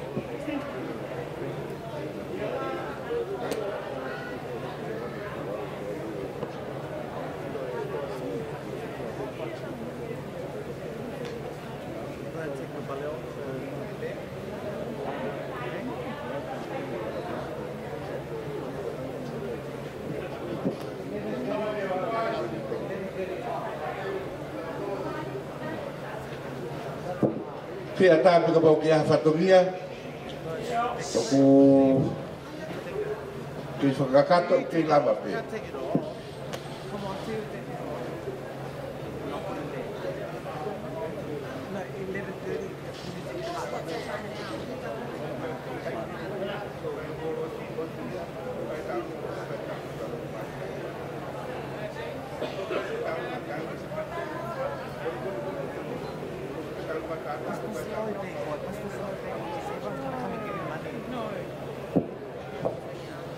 Pamolmole tu pe ko lave ina kai ke ave ko ta wolu ko tan na ko mo ta wolu nga ta en ko o se wolo se lava wolo si pamolmole ke lava wolo si ye kan se wolo si ko ta lu nga ko ma ta lu nga fa fa e ba ka fu o se ko ia ko mai ta wolu nga ata ni o se ta wolu nga ta ni le tapuri le batau luga ko ava fu ili ko ia fa le tai to la area fa malo fa ausia area ko ni I mua pe whae roto tupu he whae ke kau. O ko ona aho. Taurunga whanga whae e.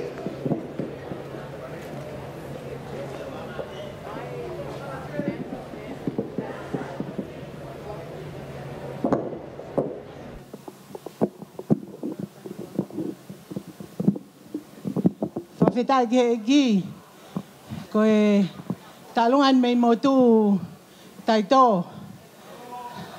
Kai ke tukua lelei kai whaipe ai ki i whangota mai. Neango koe ki whangota au kai ke uke ia moe katoa ngā kai tuku ai whatongia e whaipe. Koe ki tuanga e ki whinemotua talunga. O ku whaki pe ia pe ma e whae le. Ana se ini, whamore pe koe ke whiunga e ki whaki ka koe ki tuanga e whinemotua ke tō atu pe mua ia ke whai ake hau whai te riha. Whai ake hau talanoa. Ko ia pe malo.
More, la fai kia.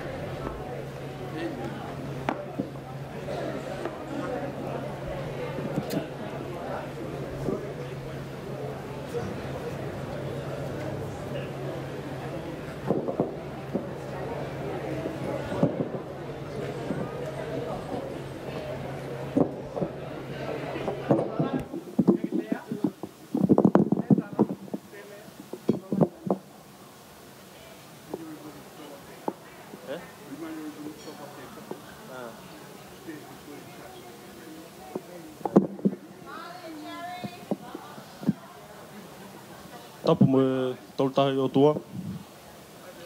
Tapu me prinsesi.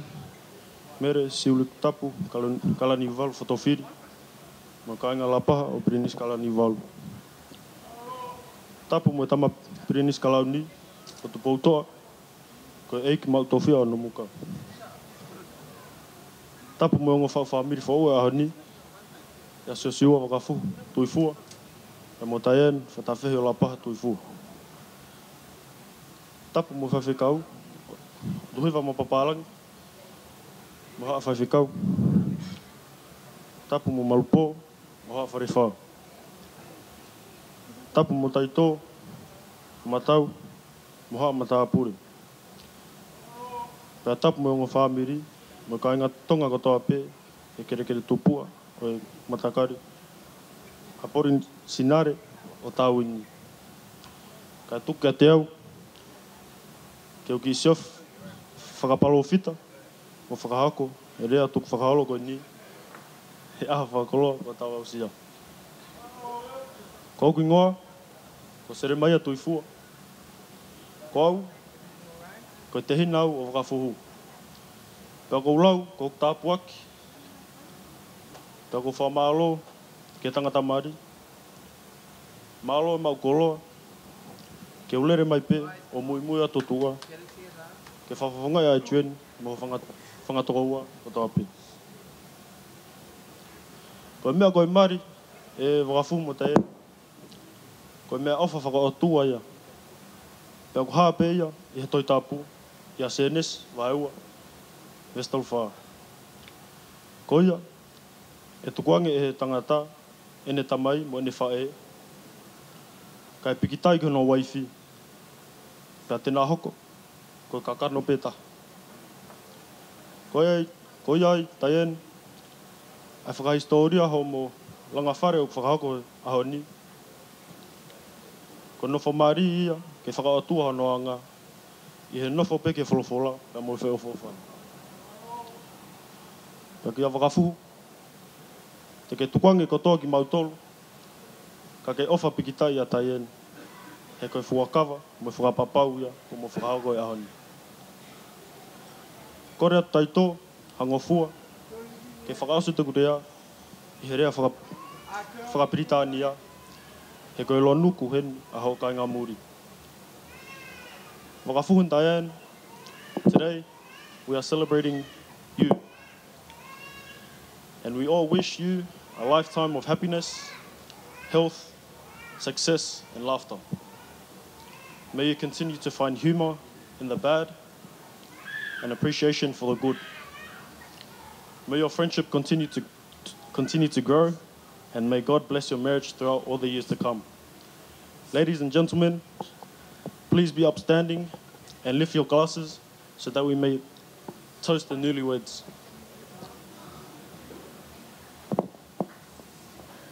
Wakafu and Diane, congratulations. I love yous. To the bride and groom, cheers.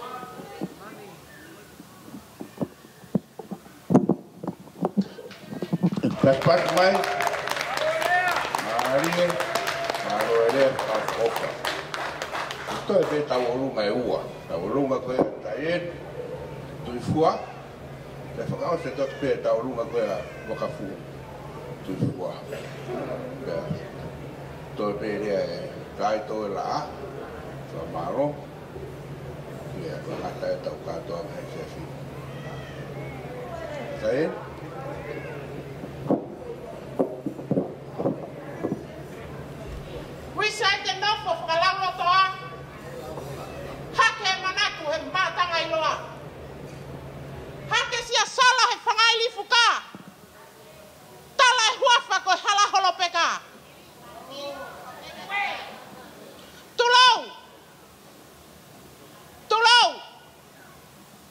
to whakatulou.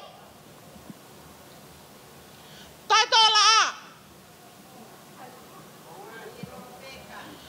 Toko moa ke hūwhanga atu I he talamalu e whanua pia mo lotu. Nā tau kamata ki a katoa ngā whia pia mo mawhana o e aho koeni. Omi moa hanga fua. Pake toko moa ke ata. Kai whakaosi atu e whakana nivi. E whakawhae ata ieni. Vai fo ou. Pe me he kolo kakala pe me la paha. Tu e ona ngalo. Ai whoki hanga te walo. Mapuato ngā. Api e ko olo hau. Pe me he hapai masani. Taiana. Koe whakaosi ngai e mau whakalau noa. Kai whewhe he ko mau pere tūka noi mata. O koe e lea ku taka. Koe vale ia tama. Koe ni e whakaosinga mau whakananivi. Koe mau whakalau noa.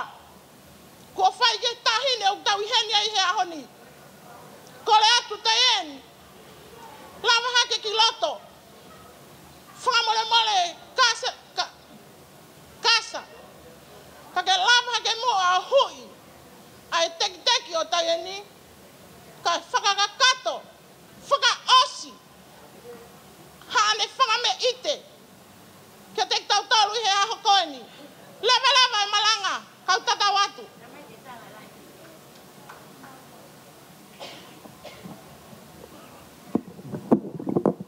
Malo.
Koe tau runga whakawasi me kutoe, koe tau runga e koe wakafuhu. Kore atu ki ngau toro koe unau. Taki tau runga koe ia, su, ui kau koe fine. Tite mai tau runga koe wakafuhu.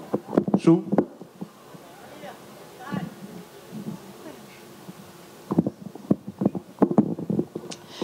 Ko kore peke hufanga he whakatapu ko osera whaki. Kai ata mua moau ke whaiate ki whatongia koe ni.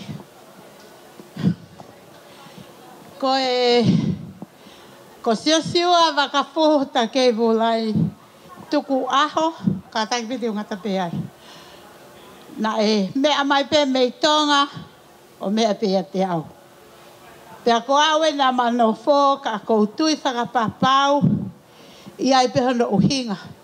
Ko moko puna au o le hauli. Ko taimi koe na alo ia ia wakafuhu i funga alak fonua. Na tau hi pea wakafuhu i he loto whare o le hauli. O au. Ke ne fulahi ake ona. Mole at mo ene whae. Pea neongo ai tau kakapa ai whenga me whalelahi ke whakafoki mai a so siwa wakafuta kei vulai ki lot whale. Kana e kai. Pea koe ahoni kua ukole heni ki a so siwa wakafuta kei vulai pea mo tiane vai fo ou malupo whatawhehe o la paha malupo. Te wai kakato pehingoa. He koe la paha au. Ko taimi koe na kamata ai whiilongaki a wakafuhu. Pea mo to tiane.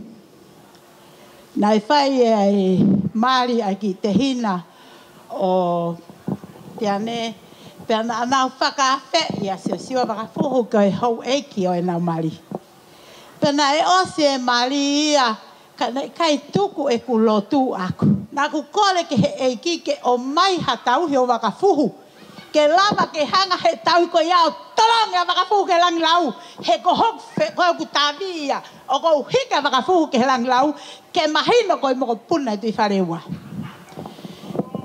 Whai e ku whei ngā. Pea whoki a mea ata wakafuhu. Ke he ku ki nofo a ngā.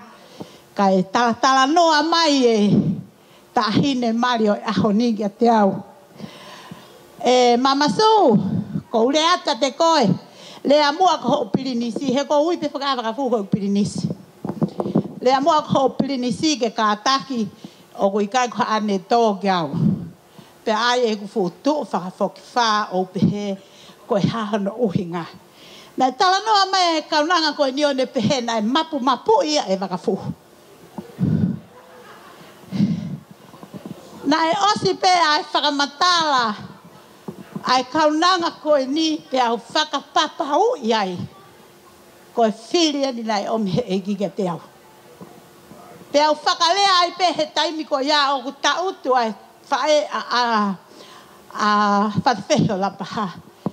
Ana, kou kore at ka te koe. Ta wheohi koe uhiko ho ta konga la paha. Ka kou lotu pe. Ha whalala anga te whalala ki aike ne tauhi e ku pirinisi. Ahoni, ko lea mai ho pirinisi e sige a te au, na e mapu ia he ku pirinisi. Pea ku ke ilo ana, koe tau nofo i tō ngahe taimi, koe ka mapu i ki tau tō hawhangi isi ana. Ko tau tō leo whai mai ki i tō kanga. Pa ko whakarea ka koe ana he ahoni, tuku mai mua tana. Ke hoko ia koe pirinisi asi hoku loto whare. Ke ulau kauai ha taimi. He kou ilo tai tau veve iwa koe whire na eiki. Pea na e tari pe ia he whae koe ni taimi koe ia. Kai rea mai a tāna ongo whae. Oku te ki hake ilo he e ki si ana ho o mo tala no whai. Kou talange oa te ke to kanga koe ke ki si ana koe na. He te ulaka ki he o amohi. Koe mea pe kou loto ke ai, koe mea whai. Kou lere at ki hoku atu na whaanga. Koe guongo ki pirinisi o ku ua pe. Koe lai tā wakafuhu. Pe hoku ai ana ate. Pa kou whai koe whakamatala at ka wakafuhu. Ai mea ko fie mau. Kana toki fe sio whaki. O tala ko hanga control na love life. Ka tala hange. All I want is the best. Tana. Na aku whiri ko he mata lau iafe. Pea na aku whiri ko ke hao. Ki hoku loto whale. Ke ka kala aki koe. Pea ke tau lama e ngā ue kotoa e whai e wakafu. Whakamole mole iau. Ahoni. Kua ta utu pe mei he. Kai lele vai wha loi maka. Tāna e tonu pe ek whiri. Na e tonu pe ek sio. Tonu pasika kai ha whiharaki. Pea kou ilo he ahoni. Wakafu. Sio siua. Wakafu. Ka keivu lai. Tuku aho. I kai ha mea ia. E mau he e taitoa mo e whangamopuna o le hauli. Ke atu ma au he ahoni.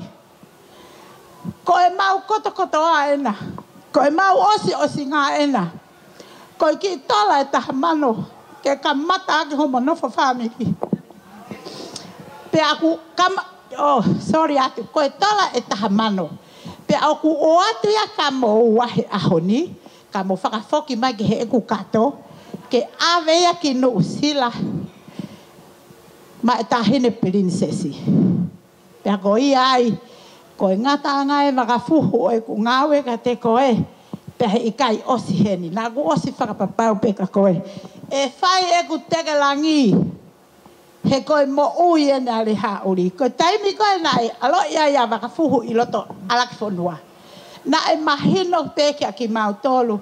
He lea e tangata e ki.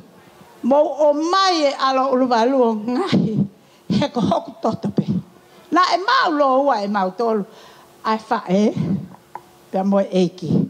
Pea ko i ai o ko lea kamote a ko ate ahoni. Wakafuhu mo tana. Kia mo ua. Mo fie e ahoni. Ke tau fie pa ko kore. Ko lea ko ia a mautolu e whai ko e whai e taito. Ko a uia. Ko gurea fie pe aku ia. Ia wakafuhu pa ko kore. Ko ki tamasi ngā ue na wakafuhu. Oku o atu ia. Ke whakame ite. Ka mo mea pe mo ua hena. Tu awha eiki atu.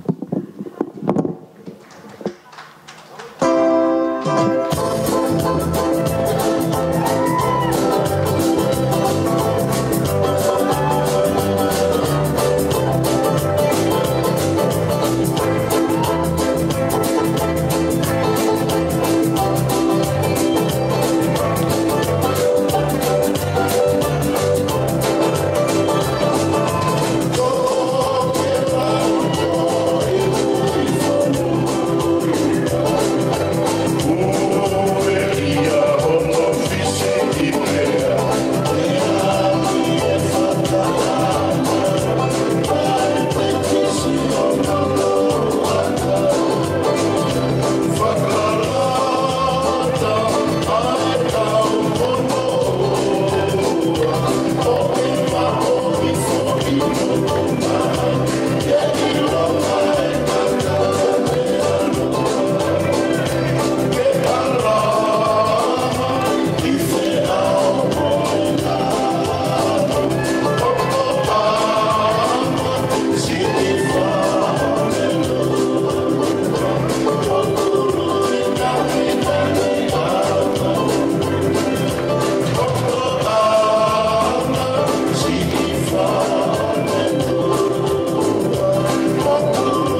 tai kamete.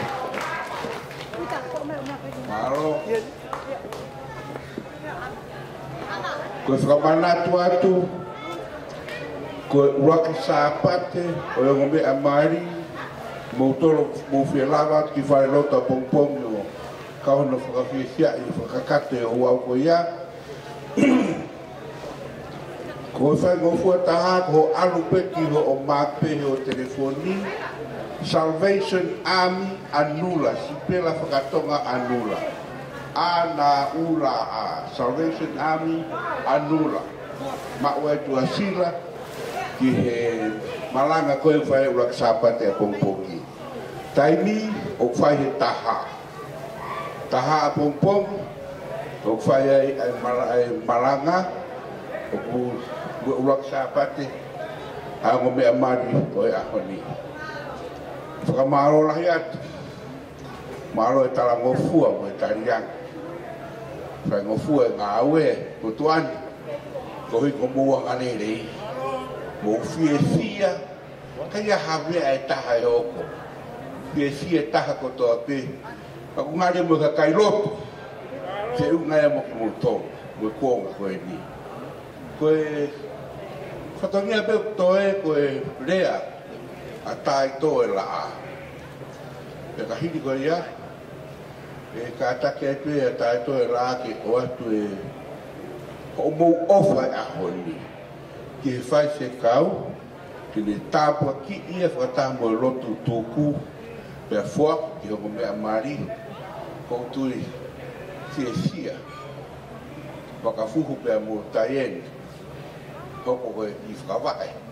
I whamiri fōu kuna whao. E ahoni. Oia. Malo. Kamalata tupe. Salvation Army anula. Ke maua tu asila. Tu he hala ko Lee Point Road. Oia. Malo.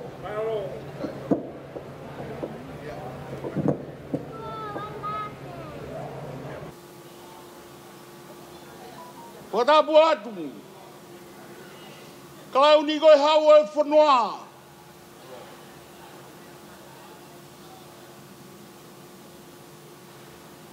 Kota buatu hamof.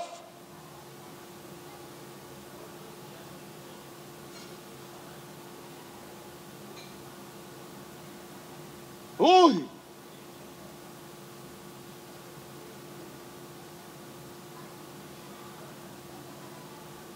Hamadau. Atau wahau.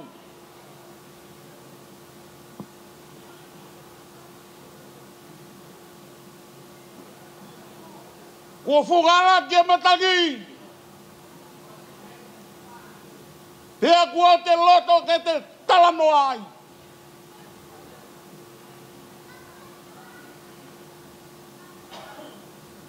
Isa. Nai mate ka kuaewa. Ko hoku tufakanga na e omi meilangi.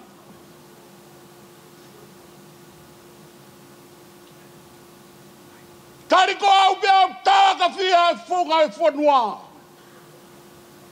Ke whakaongo ai. Amo ngahi uhinga.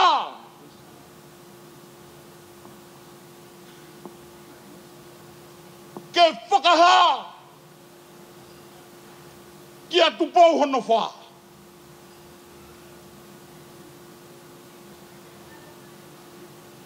Lapa e matangi. I Amerika la. Nā moala teu whewhe.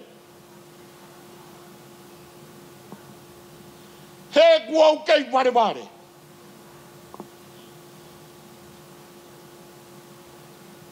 Tō kamo ke whia maari e pe. A hon.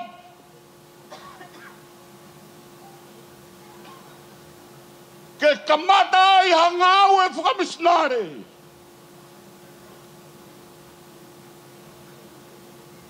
Ke whakaosia ke ngau e. Nā ke peki ai. Ko ofalai atu. O whamiri. whawhetai ho mau lava mai. Ke tau whamoni, whakata. O kui henia Jehova. Bea ko hono talaia. Tamasi wakafu. Takai bulai.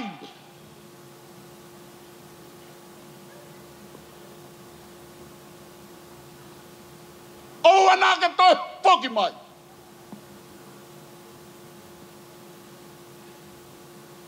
Koe whatongi ae. Ko talatalai whare ki ai. E katoanga ko tau malari e a koe ni. Pore ai. Ai tamatui pahe ake. He whiri kua ke whai e a koe ni. Whakamalo atu. Ko tau lawai. Ai whau whamiri whau koe ni. Whiri ai hoku o whanga. E hoku tāka ua. Mohoku lauka wanga. Tuku keu whaase tua ke sāme koe ni. Wakafu. Kai mahatan. Mga waki hatua. Pea fia. O ana tu homo whalala. He koloa. Kua tau sioa. Kai manatua. Ai koloa fola. Na e whakahatu kia te ngoa. Fia aia taito ala. Ke hik. Ai ngaue. Ko whai heongo kai ngā i a koe ni. Ko hai au.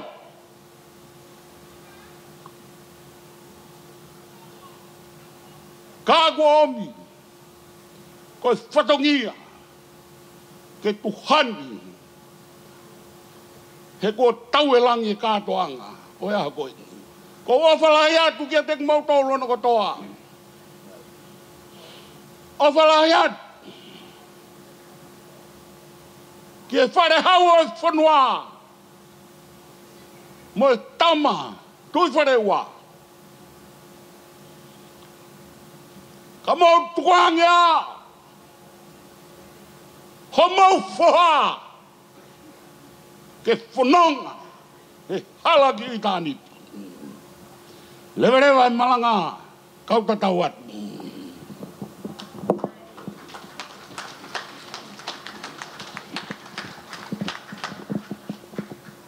E whai whakau.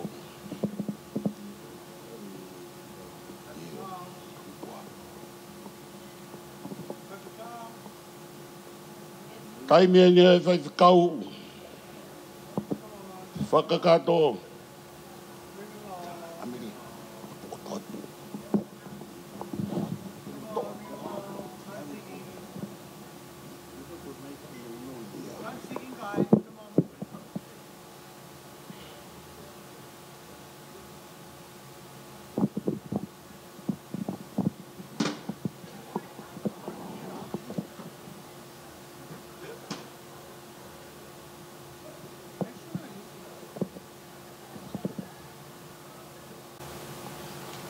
Tapu ki he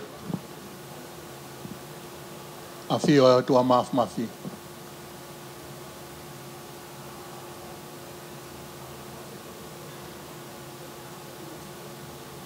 Tapu ki he King Tupowono. Ana spau be mo na fare. Tapu ki tui fare ua.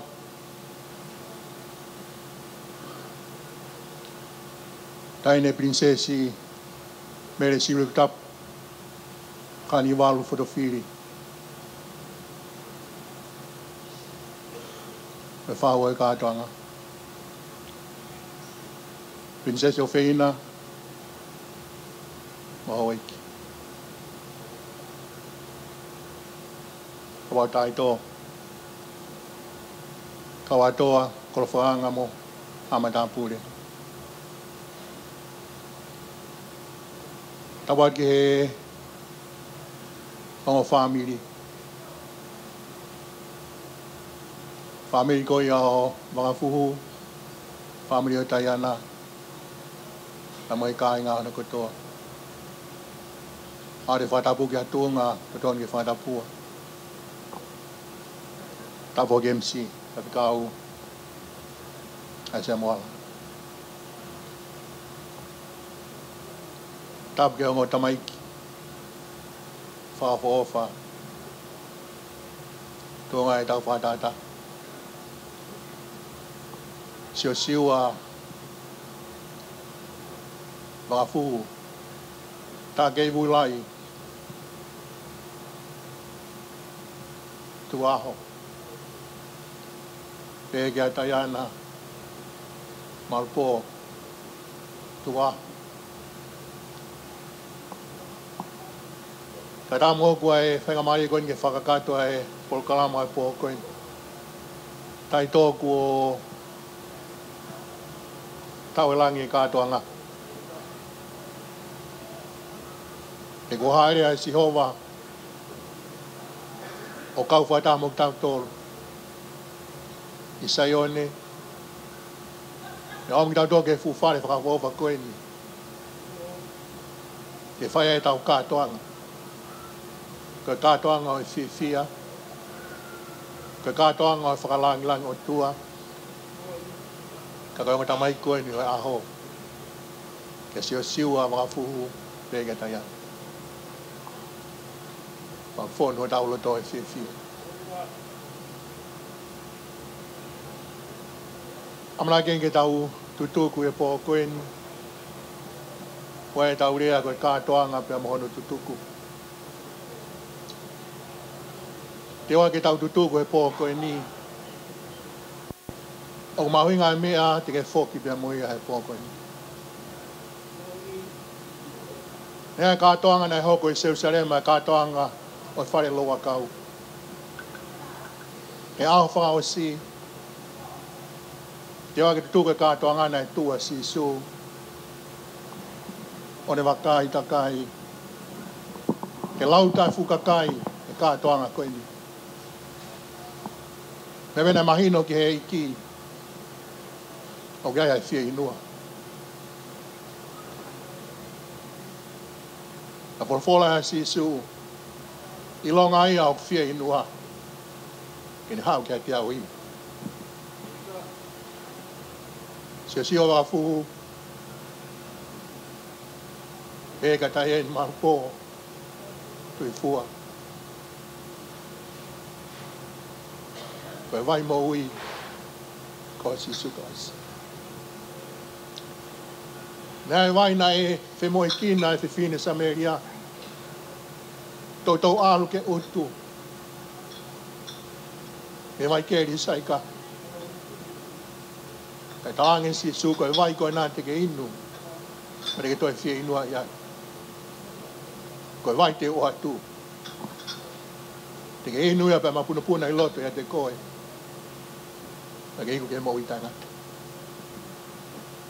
ko lama pe ko ikuna e katoanga au tau mata hono whakafofa mono fia koe tau hoko atu ka mea mau ingata o tau maik maari koe mea o whamau lunga taha e o tua ko si sukas kono fina ngalo koe tō taha ko tō api kene ma koe tāla e wholofola ilonga ia ne mau e alo ne mau e mo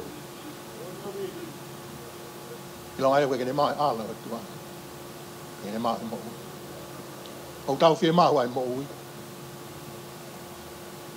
ai mo ui koe ni tai ai mo ui au tai ngati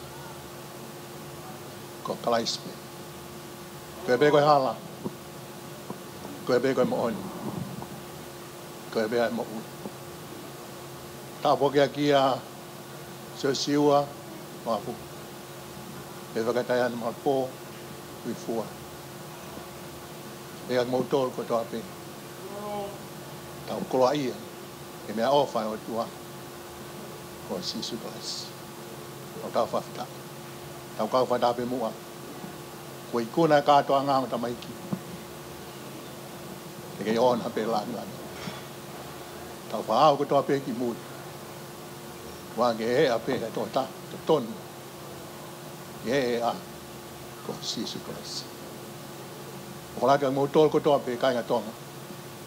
A pe tai ki hiki. E mai nga ta pe ke a mea ti tau vai vai ia. Tau vai vai pe ofa o tua. Tau vai vai ko speri. Ka pe ang tolonga. Pe ang tanga. Pa pe tai ai ki o tua maf maf.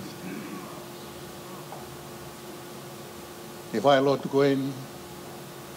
E ta pua ke ofa koen. Mo fua ke po koen.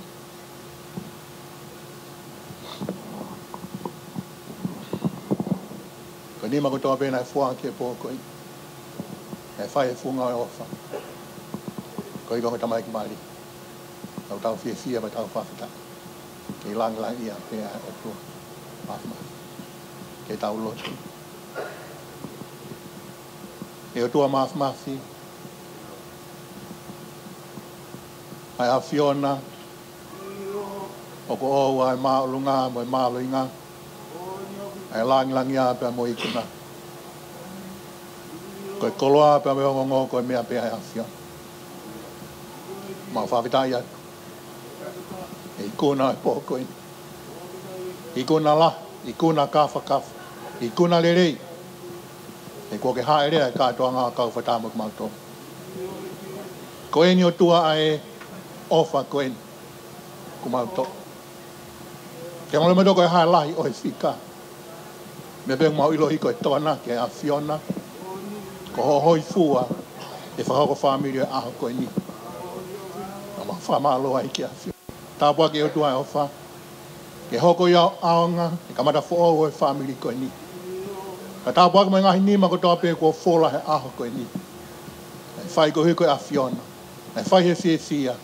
Ko hiko ko tamai ki mari. Pea mau whawhita. Mau whamalo at ki a Fiona. Ko i kuna ai aho. Ko e rea mau whai ko mau whawhita. Me kamata anga au o tua ke hene osi. Ai toka mai ho meri no pea moho ofa. Ai hanga ai mea ko toa pe ke whakafo ofa. Pea lava pea ko i kuna. Pea mau whamalo. Pea mau whawhita i. Mo whawhita i pehe ki a Fiona. Ia tua maaf maafi. Tā pua ke o tamai ki mari.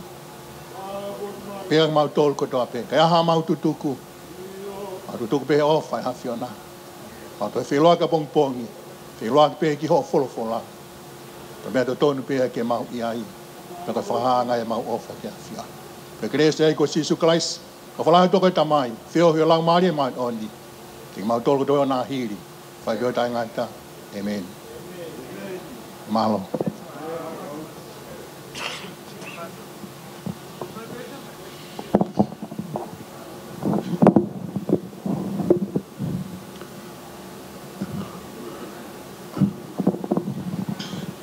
Malo vai ficau?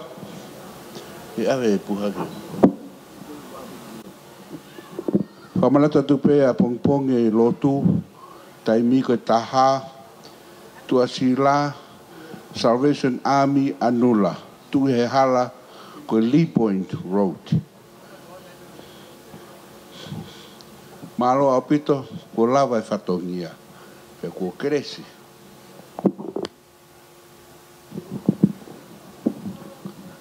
Kore ke ufanga e whakatapu ko ose no hawhaki.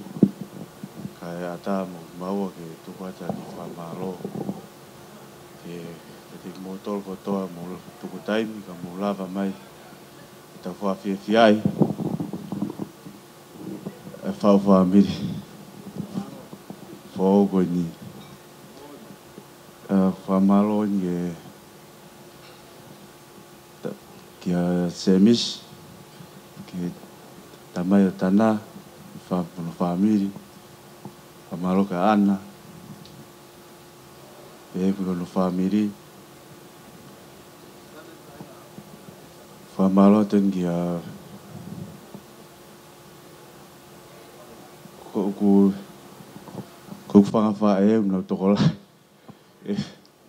Whakalau e o se pōni e. Kono whakatoa ko whakamalo katoa te oi mōtoro e. Mō ofa i te au. Malo, e mai te twaia te hoa ki rea. First of all, I'd just like to say thank you to everybody, especially those who travelled to Darwin to attend the wedding. Thank you to the Whai Whakao for today. Thank you for being patient with me. And thank you to Bo. You've done so much for us, and we really appreciate it. Sue, thank you. Where's my mum? Thank you, Mum. Thank you for everything. And all my other mothers up at the back. And a big thank you to my big sister, Alani. He really was the backbone of this entire wedding, for real. But yeah, thank you. Love yous all. And we appreciate you. Thank you.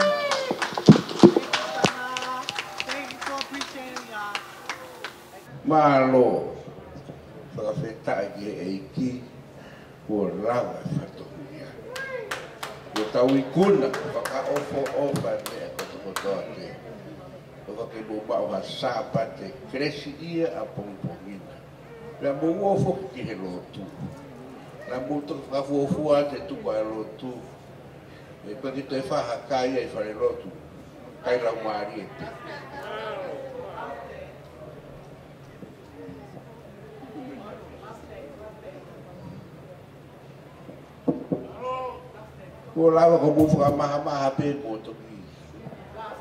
Drive safely too. God bless you all.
Te moro,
Te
La nube